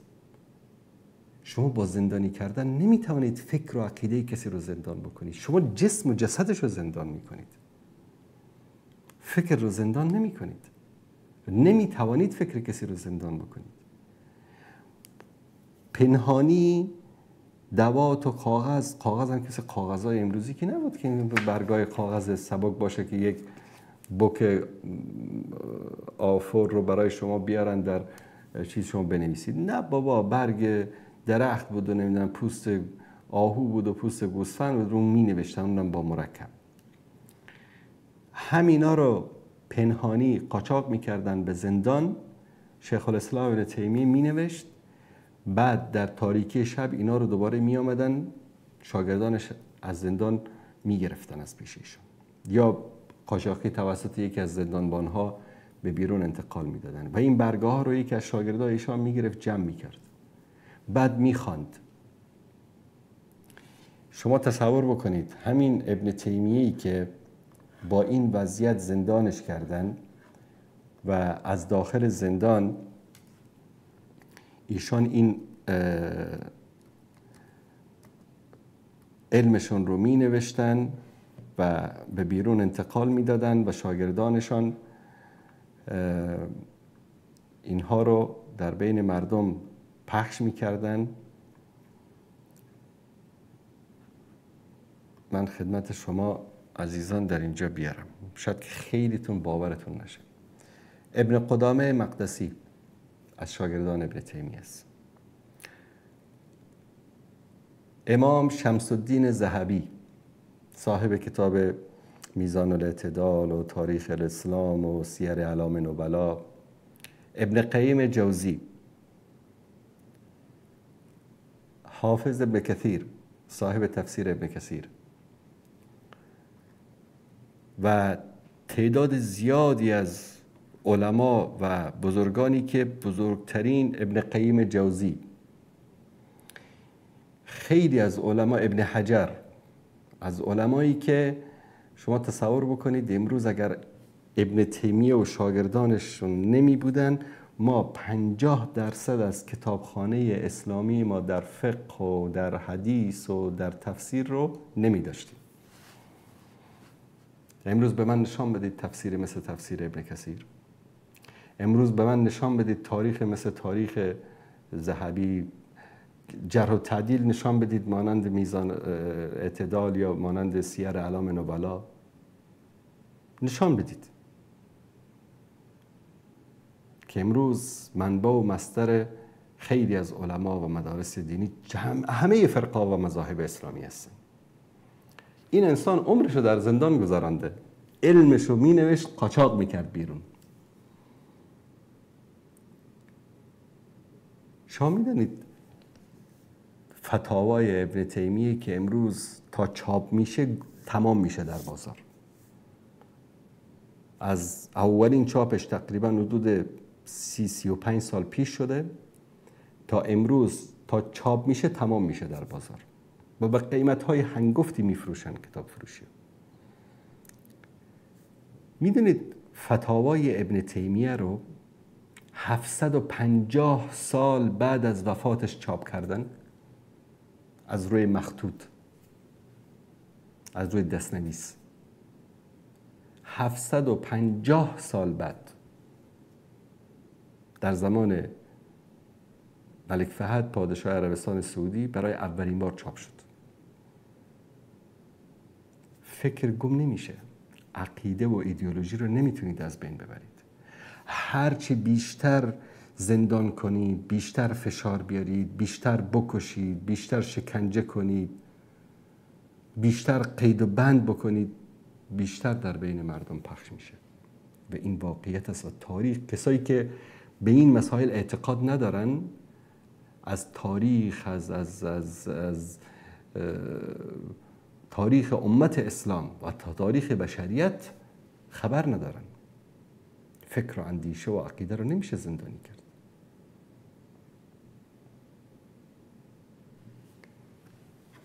و این وظیفه ما بود که این رو بیان بکنیم و در پایان به سران امارت اسلامی میگیم امروز ماه صفر سال 1446 رو به یاد داشته باشید. از خدا بترسید. با علما و با دعوتگران و با مصلحین و با منتقدینی که انتقاد سازنده دارن و با علما، با ریش سفیدان این گونه برخورد نکنید که والله گرفتار غضب الهی میشید. امروز کافر، منافق، جنایتکاری که خونش به دستش به خون هزاران، ده‌ها هزار مجاهد بیگناه اسیر آغشته است، امروز آزاد کیفشو میکنه و از طرف شما مورد عفو قرار میگیره. میگید بیاد، اگر امروز هم میخواد بیاد در افغانستان زندگی بکنه، باش کار نداره. رهبران جنایتکار جهادی و فرماندهان جنایتکار جهادی و غیر جهادی و وطن فروشانی که وطن رو به روسا فروختن، به انگلیسا فروختن، به آمریکا و ناتو فروختن، مورد عفو و بخشش شما قرار میگیره. میگید بفرمایید بیاید در وطن، کسی با شما کار نداره. و خیلی هاشون رفتن و کسی هم واقعا کتشان کار نداره. هیچ کس هم دارن کیف خودشان نمیکنن. عجب است. 20 سال 30 سال خون ملت رو خوردن، چور کردن، چپاول کردن مال ملت رو، بعد از طرف امارت اسلامی مورد عفو و بخشش قرار گرفت. خداوند حق الناس نمیبخشه، شما چرا حق الناس میبخشید؟ منی که مورد ظلم و ستم فلان شخصیت سیاسی یا نظامی و حکومت سابق قرار گرفتم، به چه حق شما رو میبخشید؟ من که نبخشیدم اون رو، ملت که نبخشیده اون رو، اما بخشیدن. آقا بیا کاری نداریم. اما عالم موحد، عالم مصلح، عالم ربانی، عالمی که در پی میتوانست مولوی عبدالسمیع غزنوی ساکت بشینه، چاپلوسی شما رو بکنه. امروز شاید شیخ الاسلام میشد، امروز شاید مفتی میشد، امروز رئیس شورای علما میشد، امروز شاید والی میشد، امروز شاید وزیر میشد. اما وقتی که حقگو بود، در پی حق بود، در پی اصلاح بود، آقا تو شو انتقاد کردی بگی بندازش زندان. الان شما رو با خدا دوستان عزیز بگید پیرو ابو حنیفه رحمت الله علیه شیخ عبدالسمیع غزنوی است یا این صوفیای رقاصه، یا اینایی که امروز به خاطر مال و منال و منصب دنیا از 4 طرف حتی از روستاها جمع شدن آمدن، هر کدامش رو ببین در یک منصبی نشسته. مجاهدی که خون داده، زخمی شده، معلول شده، مجاهدی که در روزهای سخت جهاد به خاطر اعلای کلمت الله جهاد کرده، امروز خانه نشین است. امروز تا حرف بزنه مخالف امارت اسلامی تاپه بهش میزنن و 4 تا ملای بی علم جاهل نادان از قریا جمع کردن، هر کدامش سر کرسی چوکی وزارت و ریاست شیشته. امروز علمای ربانی و منتقدین و مصلحین به زندان انداخته میشن. صوفی رقاصه سیفی امروز قماندان میشه و نمیدونم رئیس میشه و معاون میشه و منصب میگیره. از خدا بترسید، از غضب الله سبحانه و تعالی بترسید. در همین 30-40 سال اخیر حکومت هایی بودن که پشتوانهشان پیمان وارسو بود، اتحاد جماهیر شوروی با همه ساز و برگش. چی شد؟ عاقبت ببرک کارمل، حفیظ الامین، نورمحمد ترکی، دکتر نجیب چی شدن؟ به چه ذلت و خواری از این دنیا رفتن؟ 20 سال همینجا کرزی و اشرف غنی و دکتر عبدالله و با چه کبکبه و دبدبه و غروری در اینجا حکومت کردن. به قول یکی از خواهرها میگفت که واقعا واقعیت داشت. در کنسولگری ها میرفتید، کنسولگری هاشون یک تا جوانه که هنوز ریش سیبیلش درست در نیامده، با یک غروری، با یک تکبری، یعنی به طرفی که 3 برابری او سن داشت، 4 برابری او سن داشت، با یک غرور، با یک تکبری صحبت میکرد، با یک بیادبی صحبت میکرد که انگار آسمان رو با لگد زده. من خودم شاهد برخورد یکیشون بودم. حتی در صحبت کردنشون با حقارت به طرف مقابل صحبت میکردن، در حالی که 99.99% در برخوردشون، خاصتا من با شخص خود من همیشه که مراجعت کردم به سفارت ها و کنسولگری رفتار خیلی خوبی داشتن و خیلی هم احترام کردن. شخص سفیر، شخص کنسول خودش اومده دم در برده در دفترش، یعنی تکریم کرده. اما بودن در همین کنسولگری کسانی که انسان‌های بی شخصیتی بودن که یه روز به یکیش گفتم کدام الاغی تو رو به عنوان دیپلمات در اینجا فرستاده؟ تو اصلا بلد نیستی که با یک شهروند چگونه صحبت بکنی. چی شدن اونا؟ امروز برید در کنسولگری و کارمندای دوران سابق که هر کدامش میگفت که انا ربکم الاعلی، برید ببینید مثل موش مرده یک طالب دنبالا نشسته با یک لنگی به هم خورده سیاه یا سفید، اینا همشون همینطور سیب صداشون در نمیاد. این دنیا و تلک الایام نداولها بین الناس، این رو هیچ وقت فراموش نکنید. و تلک الایام نداولها بین الناس. والله آه مولای عبدالسمیع غزنوی و امثال اینها، ریش سفیدان و علما و مصلحینی که در گوشه زندان هستن، به خدا در نیمه شب دستشو بلند بکنه، دعا بکنه. رسول الله صلی الله علیه وسلم میفرمایند بین مظلوم و الله سبحانه و تعالی هیچ حجابی نیست، از دعای مظلوم بترسید.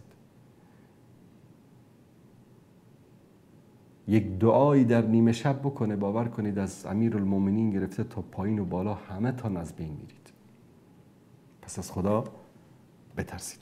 دوستان عزیز، از همین لحظه به بعد تماس‌های شما عزیزان را خواهیم گرفت و عزیزانی که در مورد مولای عبدالسمیع غزنوی خواستن از افغانستان اطلاعات دارن، در مورد فعالیت‌های ایشان، در مورد شخصیت ایشان، شماره برنامه را عزیزان ما زیرنویس کردن.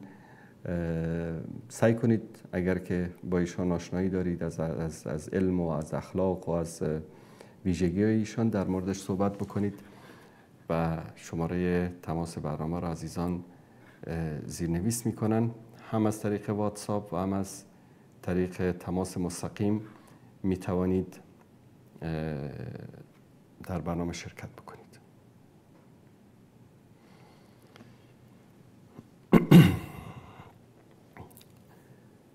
رسول الله صلی الله علیه و آله و سلم در حدیث صحیح می‌فرمایند که کسی که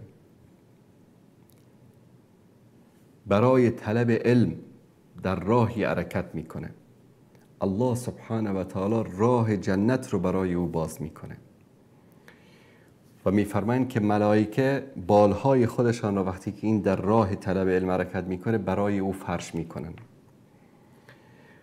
و میفرمایند ان العالم یستغفر له من فی السماوات و من فی الارض والحیتان فی الماء. میگه برای عالم، برای دعوتگر، برای کسی که عالم است، آنچه که در آسمان ها و زمین هست استغفار میکنه، حتی مایه ها در دل آب. و فضل العالم علی العابد که فضل القمر لیلة البدر علی سایر الکواکب. و فضیلت یک عالم بر دیگر عابدها، کسانی که حالا این صوفیا میگن که ما اهل ذکر و اهل عبادتیم، بر اینها مانند فضیلت مهتاب است در شب 14 بر همه کواکب که در اطراف است. ان العلماء ورثة الانبیاء، علما وارثین انبیا هستند. ان الانبیاء لم یورثوا دینارا ولا درهما و اورثوا العلم فمن اخذه اخذ بحظ وافر. انبیا درهم و دینار به ارث نمیگذارند و آنچه که به ارث میگذارند علم است. اولین تماس رو میگیریم. بیننده عزیز سلام علیکم، بفرمایید. و علیکم السلام و رحمت الله و برکاته. خسته نباشید استاد انصاری. سلامت باشید، زنده باشید. در مورد موضوع برنامه شما، یعنی یک کسی که واقعا به منصب و قدرت میرسد خیلی باید ایمانش قوی باشد، به مانند صحابه رسول الله صلی الله علیه وسلم و رضی الله عنهم اجمعین. زیرا که ما تاریخ اینا رو میخوانیم، میبینیم که اینا که در قدرت بودن حتی حاضر نبودن برای رفاه و آسایش خودشان مال اندکی نیز بردارن و هر چی که دستشان میامد از غنایم جنگی و از بیت المال همه رو صرف مردم میکردن و صرف فقرا میکردن. مشکلی که امروز در جامعه افغانستان و بین این امارت اسلامی پیش آمده، بنده احتمال میدم که همین است که اینا در قدرت هستن، امروز به قدرت رسیدن، یعنی احساس میکنن در منصبی هستن و اداره یک کشوری مثل افغانستان رو بر عهده گرفتن. برای همین نمیتوانند واقعا اونطور که باید و اونطور که دینشان به آنها آموخته عمل بکنن و به طرف فساد و تباهی میرن. یعنی واقعا این شکلی هست و اینا مجبور هستن گاهند ارتباطاتی داشته باشن، سیاست های به خرج بدن و با اعمال این سیاست ها مانع از این می شود که واقعا اونطور که درست است و اونطور که نام اسلامی بر خود نهادن شرایع دینی رو اجرا بکنن و اوامر دین رو پیاده بکنن، بر طبق قوانین اسلام بر مردم حکومت بکنن و این ممانعت میکنند. ما نمونه این داریم در کشور ایران، یعنی چندین، ولی یکیشون که واقعا امروز من احساس میکنم که واقعا سبب این شده که خیلی از مسلمانان خونشون به ناحق ریخته بشه، امام جمعه مسجد مکی زاهدان در اعمال سیاست های نابخردانه خود و همواره باعث شده که این رژیم شیعیان مسلمان کشی بکنن، امروز بکشن، فردا بکشن و همینطور ادامه بدن. یعنی من میگویم که واقعا خیلی سخت است که انسانی که موقعیتی پیدا میکند و علی خصوص که دیندار باشد، یعنی بتواند فاسد نشود، بتواند انحراف پیدا نکند. یعنی واقعا وقتی که به قدرت میرسد، یعنی این قدرت به اون امکان رو میدهد که از وظایفی که بر عهده دارد خارج بشود و درست برعکس وظیفه‌ای که واقعا برای خود تراشیده است و خود رو در اون منصب گذاشته عمل بکند، درست به عکس این عمل میکند و باعث تباهی میشود. باعث این میشود که واقعا مردم مظلوم حقشون رو دست پیدا نکنند، خونشون ریخته بشه. شما ببینید مثلا در هفته قبل حمله شده به دادگستری زاهدان. تو رو خدا ببینید در این دادگستری زاهدان چه ها حکمی بر علیه، یعنی علیه مسلمانان و علیه مردم مظلوم زاهدان صادر نشده. بعد این امام جمعه برمیگرده من حمله رو محکوم میکنم. خیلی چه ضرورتی داره تو بیای این سخن رو بگی، غیر از این که میخوای خود شیرینی بکنی برای حکام طاغوت شیعه در ایران؟ یعنی واقعا این موضوع ما برای این است. یعنی واقعا ببینید، من همینطور که عرض کردم واقعا باید ایمان انسان اینقدر قوی باشد که وقتی در منصب و قدرتی قرار میگیرد نتواند به طرف فساد برود، یعنی امکان ندارد این شخص فاسد می شود. و اینم یک حدیث رسول الله صلی الله علیه و سلم هست که به صحابه خود فرمودند که هیچ یک از شما خود رو ولی امر دیگری نکند. یعنی واقعا اگر کسی به نام مسلمان بخواهد خود رو بر منصب قدرت بگذارد، امکان ندارد خلاف این حدیث عمل کرده و فاسد خواهد شد. یعنی مثلا من بیام خودم رو بزرگ یک ملتی بکنم، یعنی چطور میتونم من انسانی باشم بتوانم مسئولیت، اولا من مسئولیت خودم نمیتونم ادا بکنم، بعدم بیام مسئولیت دیگر مردمان رو بر دوش خود بندازم؟ آیا واقعا این عاقلانه است؟ یعنی این خیلی سخت است و این موضوع در کشور افغانستان اتفاق افتاده. گویی که قبلا اینا مجاهدت کردن ولی امروز که بر قدرت نشستن، حالا چطور نشستن من در این بحث وارد نمیشم، ولی متاسفانه نمیتونن طور که باید و شاید اون وظیفه دینی خود رو انجام بدن و به طرف فساد رفتن متاسفانه. خب استاد من بیشتر از این وقتتون رو نگیرم. سلامت باشید. تشکر شما. سلامت باشید. سلام علیکم و رحمت الله. علیکم السلام و رحمت الله. بله سلام علیکم بفرمایید. بله سلام علیکم استاد عزیز میشنوین؟ بله بفرمایید. سلام استاد خدمت شما، خدا را شکر که جور سلامت میبینیمتون. سلامت باشید. استاد عزیز ما یک چیز را میخوایم بر شما نشان بدم. قبل از نشان دادنش یک سوال بسیار ساده میخوایم استاد بکنم. بفرمایید. سلطان انبیا کی بود؟ رسول الله صلی الله علیه و سلم. خیر ببینی استاد عزیز، ما هیچ وقت نمیخوایم موضوع برنامه تان عوض شود. ما میخوایم این چیز براتون نشان بدم، اگر گوش کنین استاد عزیز، یک اجازه تان اگر باشه. بفرمایید. یا شما گوش کنین اگر صدا سیمه.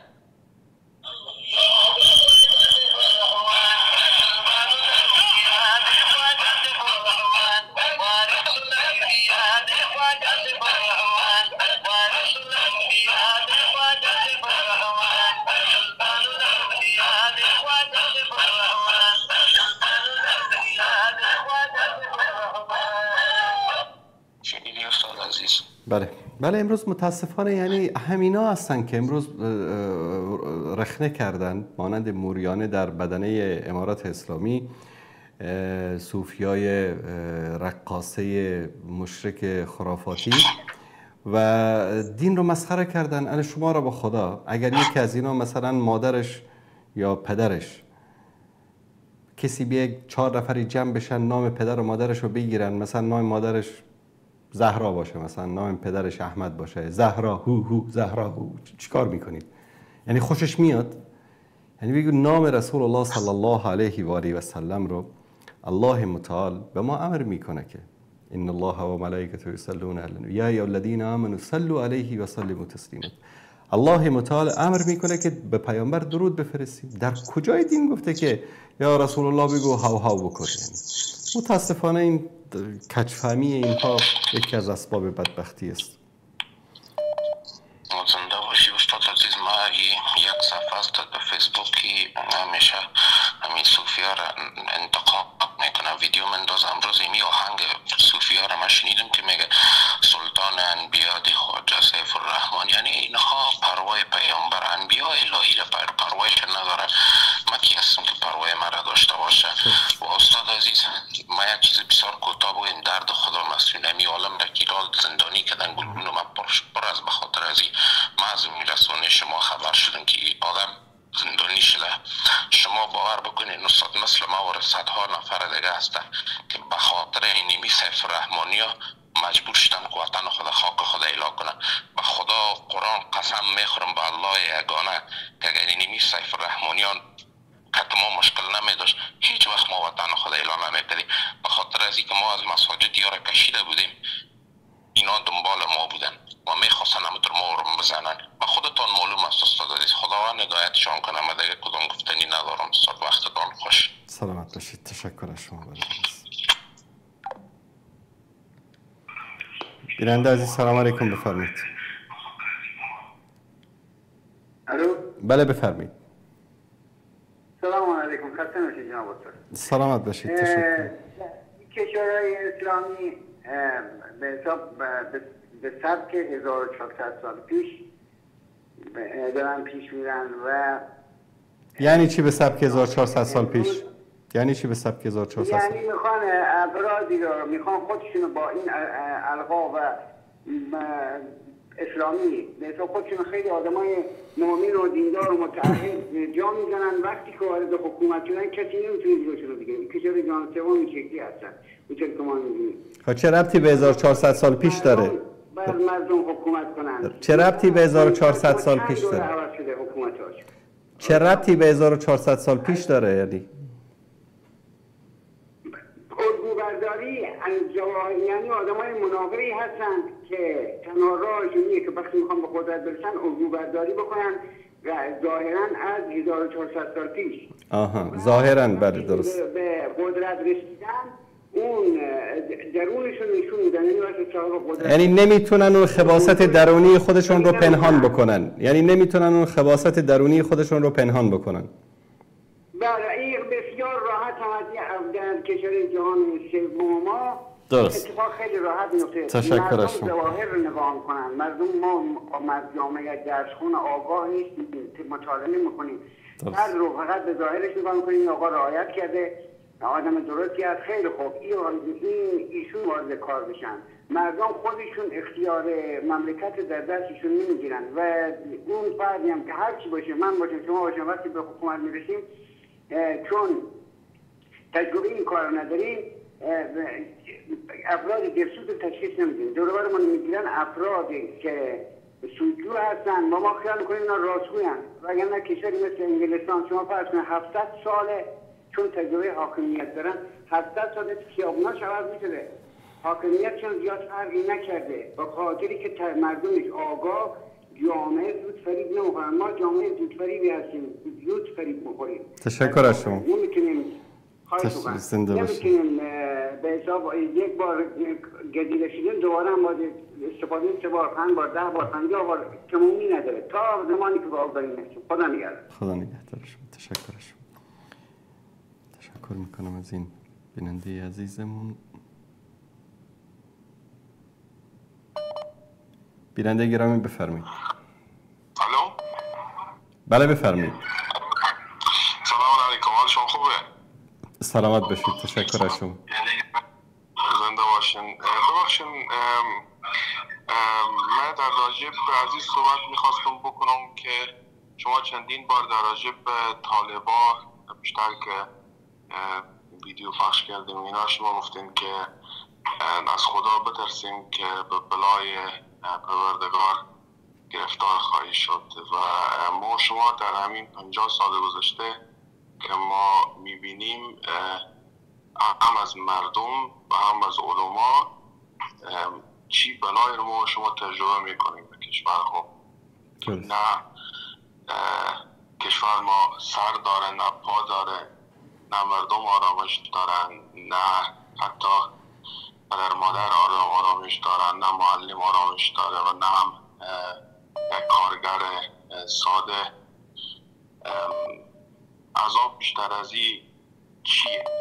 چون همانطور که قرآن هم میگه تا یک قومی خود تغییر ندن ما اونا رو تغییر نمیدیم. ان الله لا یغیر ما بقوم حتی یغیروا ما بانفسهم. دقیقاً. و آیا ما جز شامل این آیه میشیم؟ آیا ما واقعا مردم 40 میلیونی واقعا او عذاب پروردگار را تجربه میکنیم یا نه؟ یک مسئله. و مسئله دیگی هم که در این میان مطرح میشه مسئله غزه که ولی مسئله غزه چون در راجع بعضی میخوایم به شما بگم که برحال ما افغانا به مسئله غزه زیاد نمیتونیم کمک کنیم، نمیتونیم کاری از دست آور میایه، نمیتونیم بسیار اونو مطرح کنیم. تنها دلیلی که اینجا مطرح میشه مسئله اسلام و کنام جز اسلام هستند و ای که ما و شما میبینیم که اینا قتل عام میشن و کشور عربی هم که تا جایی که خود شما میبینیم ترامپ پر دعوت میکنن و به جای از که با او صحبت کنم دخترای مسلمان میرخصونم جلوی و امثال این هم از پشتیبانی مثلا بن سلمان و امثال و تمام کشورهای عربی و از اونا که توقعی نیه. ولی یک چیز اینجا مطرح میشه سوال که چرا علمای جهان اسلام اگر اینا بر شرایطی که به غزه هسته اعلان جهاد نمی کنن. من خودم در آلمان زندگی میکنم و میبینم مثلا کسایی که به مسجدهای اینجا میریم علمایی که اسلام رو تبلیغ میکنن به شرایط از دولت آلمان میترسن. یعنی وقتی که شما اونجا میریم اون نمیتونه بیه بگه مثلا غزه و اینا، چون به مجرد که بگه غزه میاین او را از مسجد میندازن بیرون، میندازن حکم تروریست ولی میزنن چی و به هر حال او را خنثی میکنن و او خاطر نیم حوصله رو داره، نیم دوست داره که بی جنجال وارد بشه وقتی هم که میری میشینی فقط تمام صحبت اینه که چی حلاله چی حلاله چی حرامه، خلاص دیگه چیزی نمیتونه در راجع با قضیه بگه. با مال از شما سوال میکنم چرا که علمای مسلمین چرا اعلام جهاد در سراسر جهان نمی کنن؟ یک مسئله. و ما شما همیشه وقتم در تاریخ هم که دیشتیم ملا بودن، علمای بودن که علمای دستشانده های پادشاهان بودن که اونا فقط برای پادشاهان کار میکردن، ولی ظاهرا که میبینیم واقعا هم کسی در حتی از دانشگاه الازهر تا به علمای افغانستان یا تمام کشورها هیچ کس نیامد یا نمیایه حمال کم که حماله که اعلان جهاد برای کفر و یهود نمیکنه. چرا؟ باشه چشم. البته برادر عزیز، یعنی چند روز قبل اگر شنیده باشید رابطه علمای مسلمین بیانیه صادر کردن، گفتن جهاد بر همه مسلمان ها فرض است، کمک و یاری به مردم فلسطین. اما صدای اونا رو کی بشنوه برادر عزیز؟ الان مثلا شما در مورد بعضی از کشورها، الان در عربستان مثلا بیش از 4-5 هزار عالم زندانی است. شما خبر دارید اصلا از این قضیه؟ در دیگر کشورها هم همچنان، در مصر، در همه دنیا، یعنی کسی سخن حق را. در افغانستانی که ما بابا جان امیرالمومنین ما ملاست، درست؟ حالا دیگه ملا بودنش خود دیگه منکر نیست کسی. وزیر خارجه ما ملاست، رئیس الوزرای ما ملاست، وزیر داخله ما ملاست، همه‌شون ملا هستن. نه همین ملاها یک ملایی را به خاطر حق گفتن بردن انداختن زندان که تو چرا حق میگی، تو چرا انتقاد میکنی.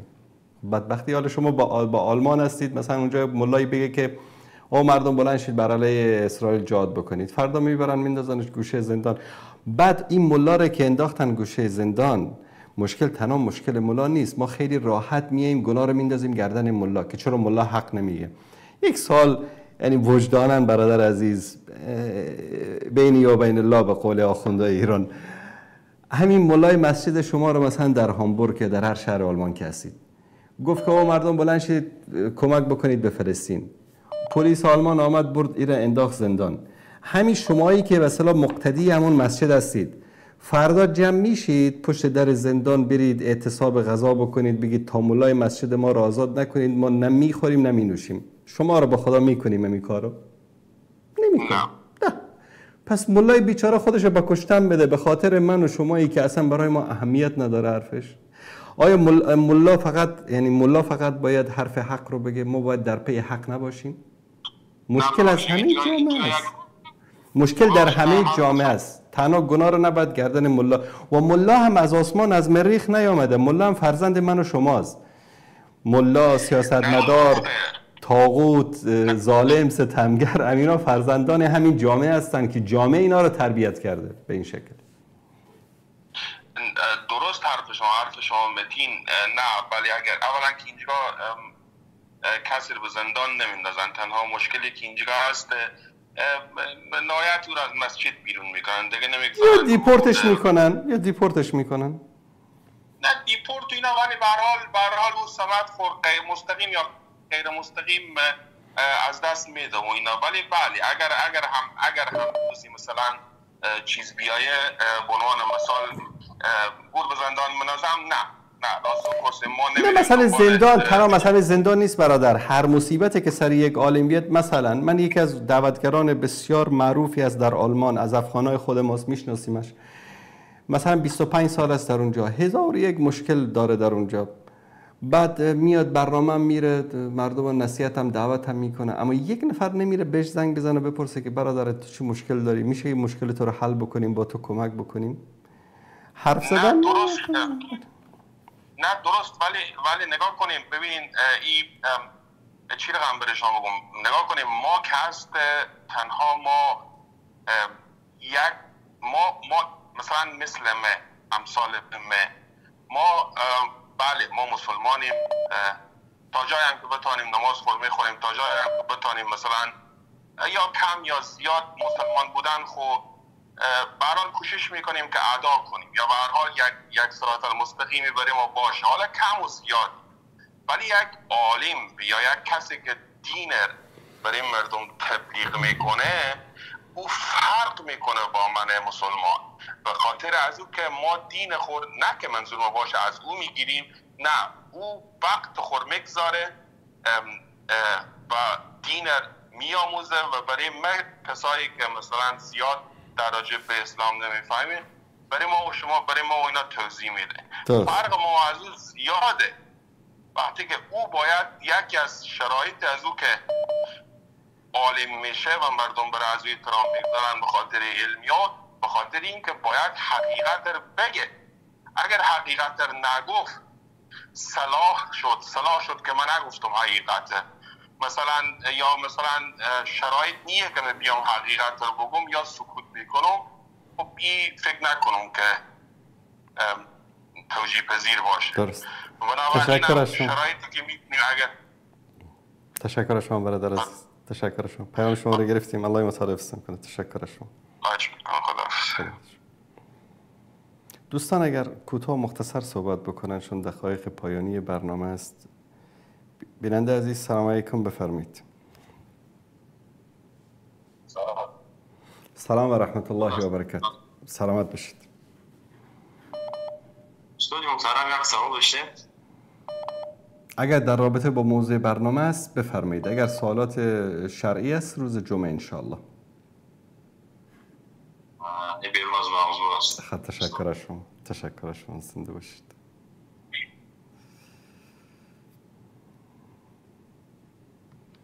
بیننده عزیز سلام علیکم بفرمایید. سلام علیکم. علیکم السلام و رحمت الله. الو. بله بفرمایید.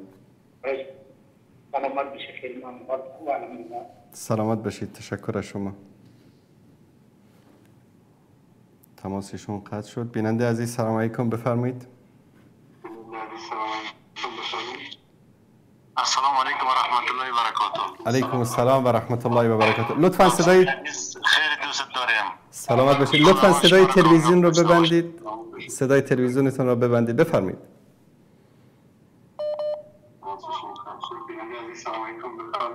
بله سلام علیکم. علیکم السلام و رحمت الله و برکاته.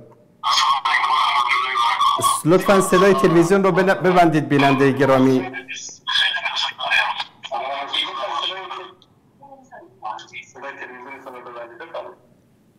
انصاری عزیز دیگه صحبت‌های شما قبلا هم که داشتین ما میشنیدیم. بله بفرمایید ادامه بدید. بله میشنویم صدای شما رو بفرمایید. بله سلام. علیکم السلام بفرمایید. بله میشنوی؟ بله میشنویم برادر عزیز بفرمایید.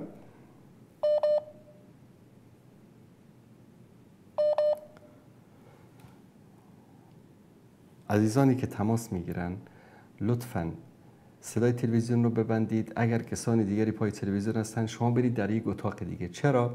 شما تکرار صدای من رو از طریق تلویزیون میشنوید با تأخیر چند ثانیه و این مشکل ایجاد میکنه در تماستون.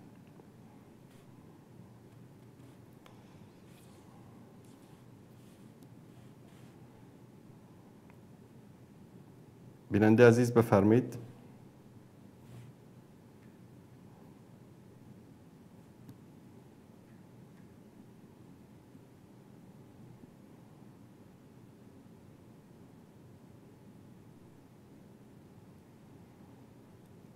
بیننده عزیز بفرمایید.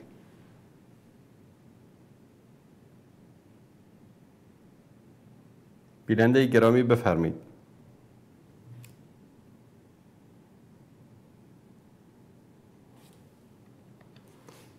بله بفرمایید. سلام علیکم. علیکم السلام و رحمت الله بفرمایید. بله من یک سوال شرعی داشتم. سوالات شرعی رو در برنامه پرسش و پاسخ بپرسید. تشکر از شما. بله چه روزایی؟ والله نمیدونم در شبکه نور در چه روزهایی برنامه است. در یوتیوب ندای حق روزهای جمعه میتونید بپرسید برادر عزیز. تشکر. نه همین موضوع من یه سوال خواستم بپرسم. تشکر از شما. بیننده عزیز سلام علیکم بفرمایید. من عذرخواهی میکنم از عزیزانی که سوالات فقهی میپرسن یا سوالات شرعی. در شبکه جهانی نور برنامه پرسش و پاسخ هست در روزهای محددی. می توانید در اون برنامه سوالاتتون رو بپرسید از استاد زهرابی، الله مطال حفظشون کنه. عزیزانی که مشکل اینترنت دارن لطفاً اینترنتتون رو چک بکنید یا در جای قرار بگیرید که خوب آنتن بده، بعد از اون تماس بگیرید، چون متاسفانه نمیتونیم که تماس شما عزیزان رو داشته باشیم. بیننده عزیز سلام علیکم، بفرمایید. بله سلام علیکم. بیننده گرامی بفرمایید.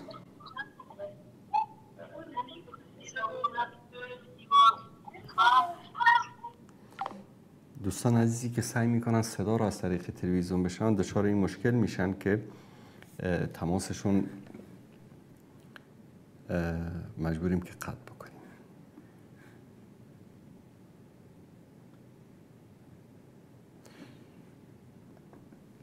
یک موضوع دیگری که در مورد علما که مشکلی که در جوامع ما وجود دارد این است که طبقه علما باید استقلال داشته باشند. در طول تاریخ ما علمایی که تونستن در مقابل حکام، در مقابل خلفا، اونم خلفایی که به اصطلاح ابرقدرت‌های زمانشون بودن بدون منازعه، یعنی کسی مثلا شما فکر کنید در زمان هارون الرشید، در زمان عبدالملک ابن مروان، یعنی اونا حکامی بودن که تقریبا میشه گفت به کل کره زمین حکومت میکردن. اگر جایی رو حکومت هم نمیکردن یعنی کسی نبود که در مقابلشون بیسته، اما علمایی بودن که در مقابل این حکام و خلفا ایستادن و حرف حق رو زدن.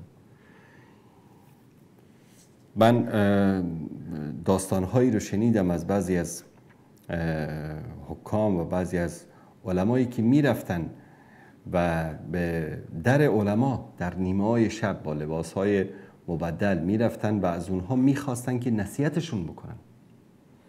مثلا در مورد رشید، در مورد عبدالملک ابن مروان، در مورد هارون الرشید داستانهایی هست که وقتی که علما رو میدیدن یا از تابعین یا از علمای بزرگ، از زهاد رو میدیدن، از اونها درخواست میکردن که ما رو نصیحت بکنید و اونها بی پرده نصیحت میکردن. به طور مثال هارون الرشید یک روزی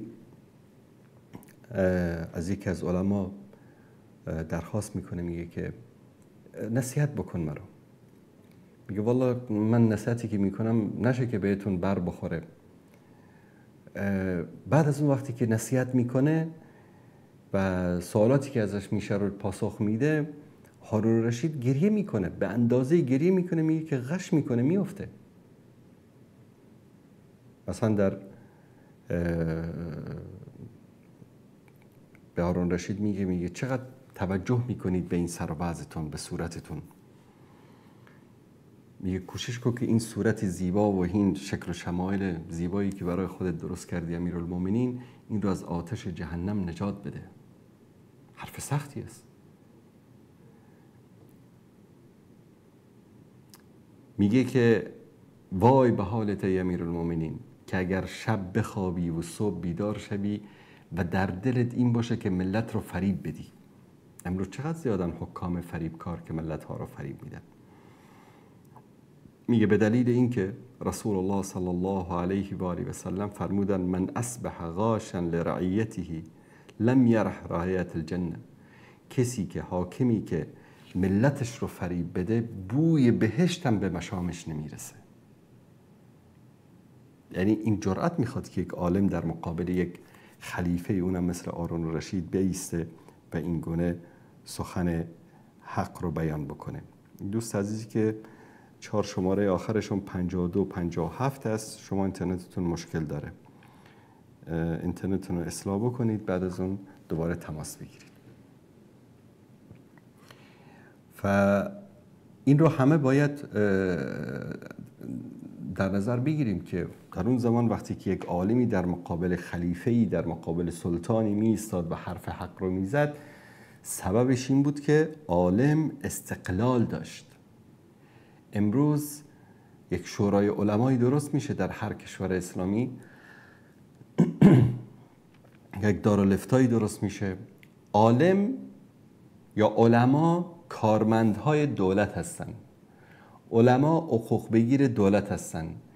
طبیعتا هر حکومتی باشه ولو اینکه امیرالمومنین هارون الرشید باشه، عبدالملک ابن مروان باشه، بعد از خلفای راشدین، همه رو حساب بکنید. حتی معاویه ابن ابی سفیان رضی الله تعالی عنه باشه، وقتی که بدش گفتی بد حقوق که نمیده. هیچ انسانی وقتی شما بدش بگی نقدش بکنی بد حقوق نمیده. شما الان توی شرکتی رفتی کار میکنی، صبح تا شام بری از این شرکت انتقاد بکنی، این شرکت خیلی بده، این چیزایی که آماده میکنه خوب نیست، کوالیتیش اینطوری است، انتقاد بکنی، شرکت بهت حقوق میده؟ نه بابا، اخراجت میکنه، میگه تو انسان غیر مطلوب هستی در اینجا. پس امروز حکومت هم شده مثل شرکت های تجاری، علما هم شدن کارمندهای این شرکت های تجاری، بهشون حقوق داده میشه و انتقاد کرد حقوقش قطع میشه. و در بین این همه علمای نوکر و مزدور وقتی که یک عالم ربانی پیدا میشه که نقد میکنه، آقا میگیرن میندازنش زندان. چرا؟ چون اکثریت علما ذلت و خواری رو ترجیح دادن بر عزت،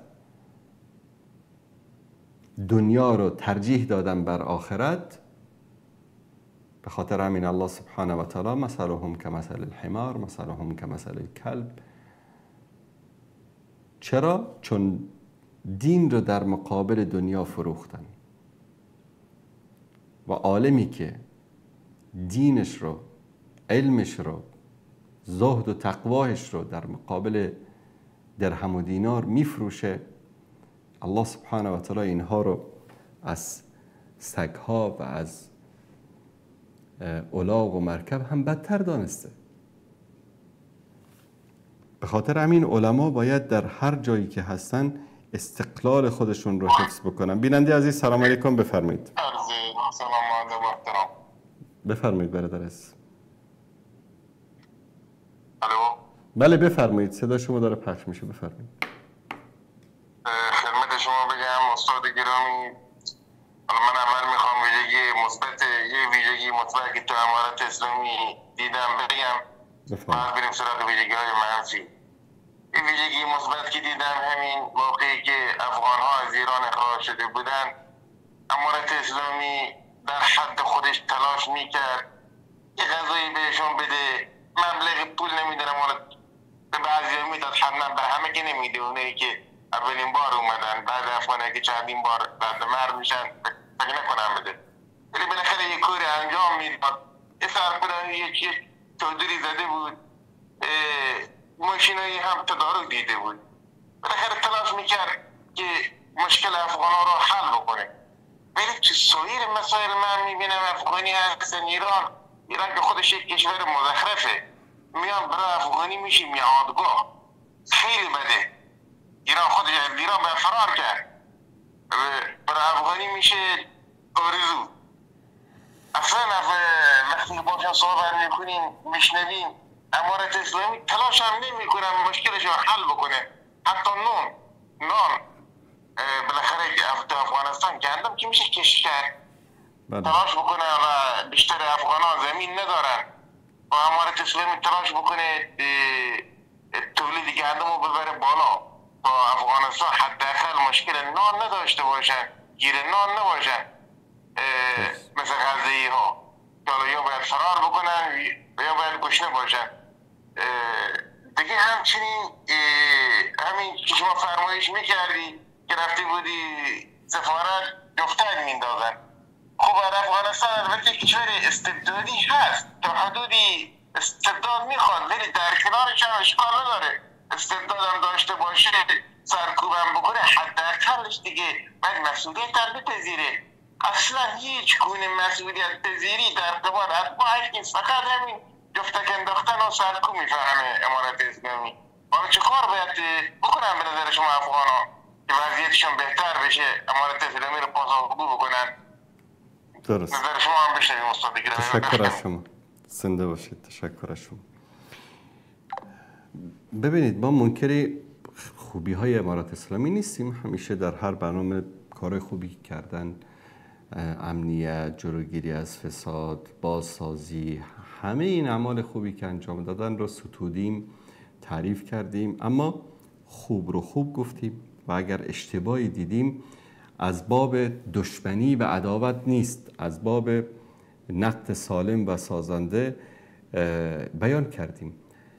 به طور مثال امروز یک عالمی از علمای ربانی رو شما ببرید به خاطر یک انتقاد بندازید زندان و فرق بین امارت اسلامی و جمهوری زیر سایه آمریکا و ناتو چی است که به خاطر حق، به خاطر سخن حق، یک عالم ریش سفید بزرگ که سالهای عمرش رو در مبارزه با شرک و کفر و در جهاد گذرانده و حتی طبق بعضی از دوستان حکایت میکردن که یکی از چشمای ایشان هم در زمان جهاد با روسا زخمی شده. و چطور همچین یک آدمی رو شما ولو این که هر چقدر گناهی کرده باشه، یعنی بعید میدانم که مثلا همچین یک انسانی مرتکب یک جرمی بشه که لیاقت این رو داشته باشه که شما ببرید بندازید زندان.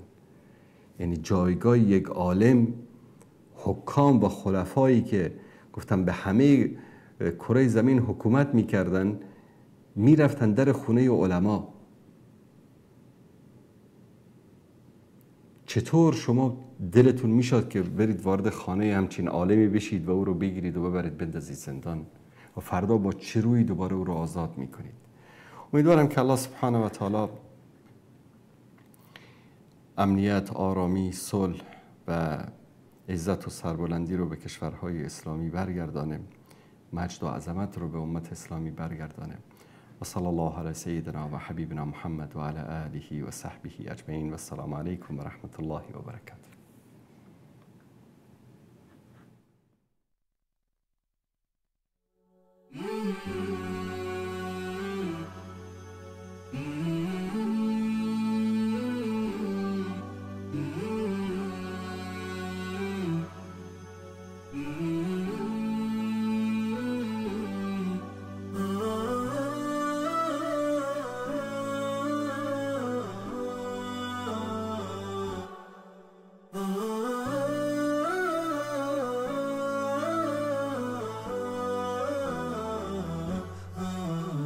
نداء الحق صوت قد شجاني وبلغني الحقيقة والأماني وكان لي السبيل إلى المعاني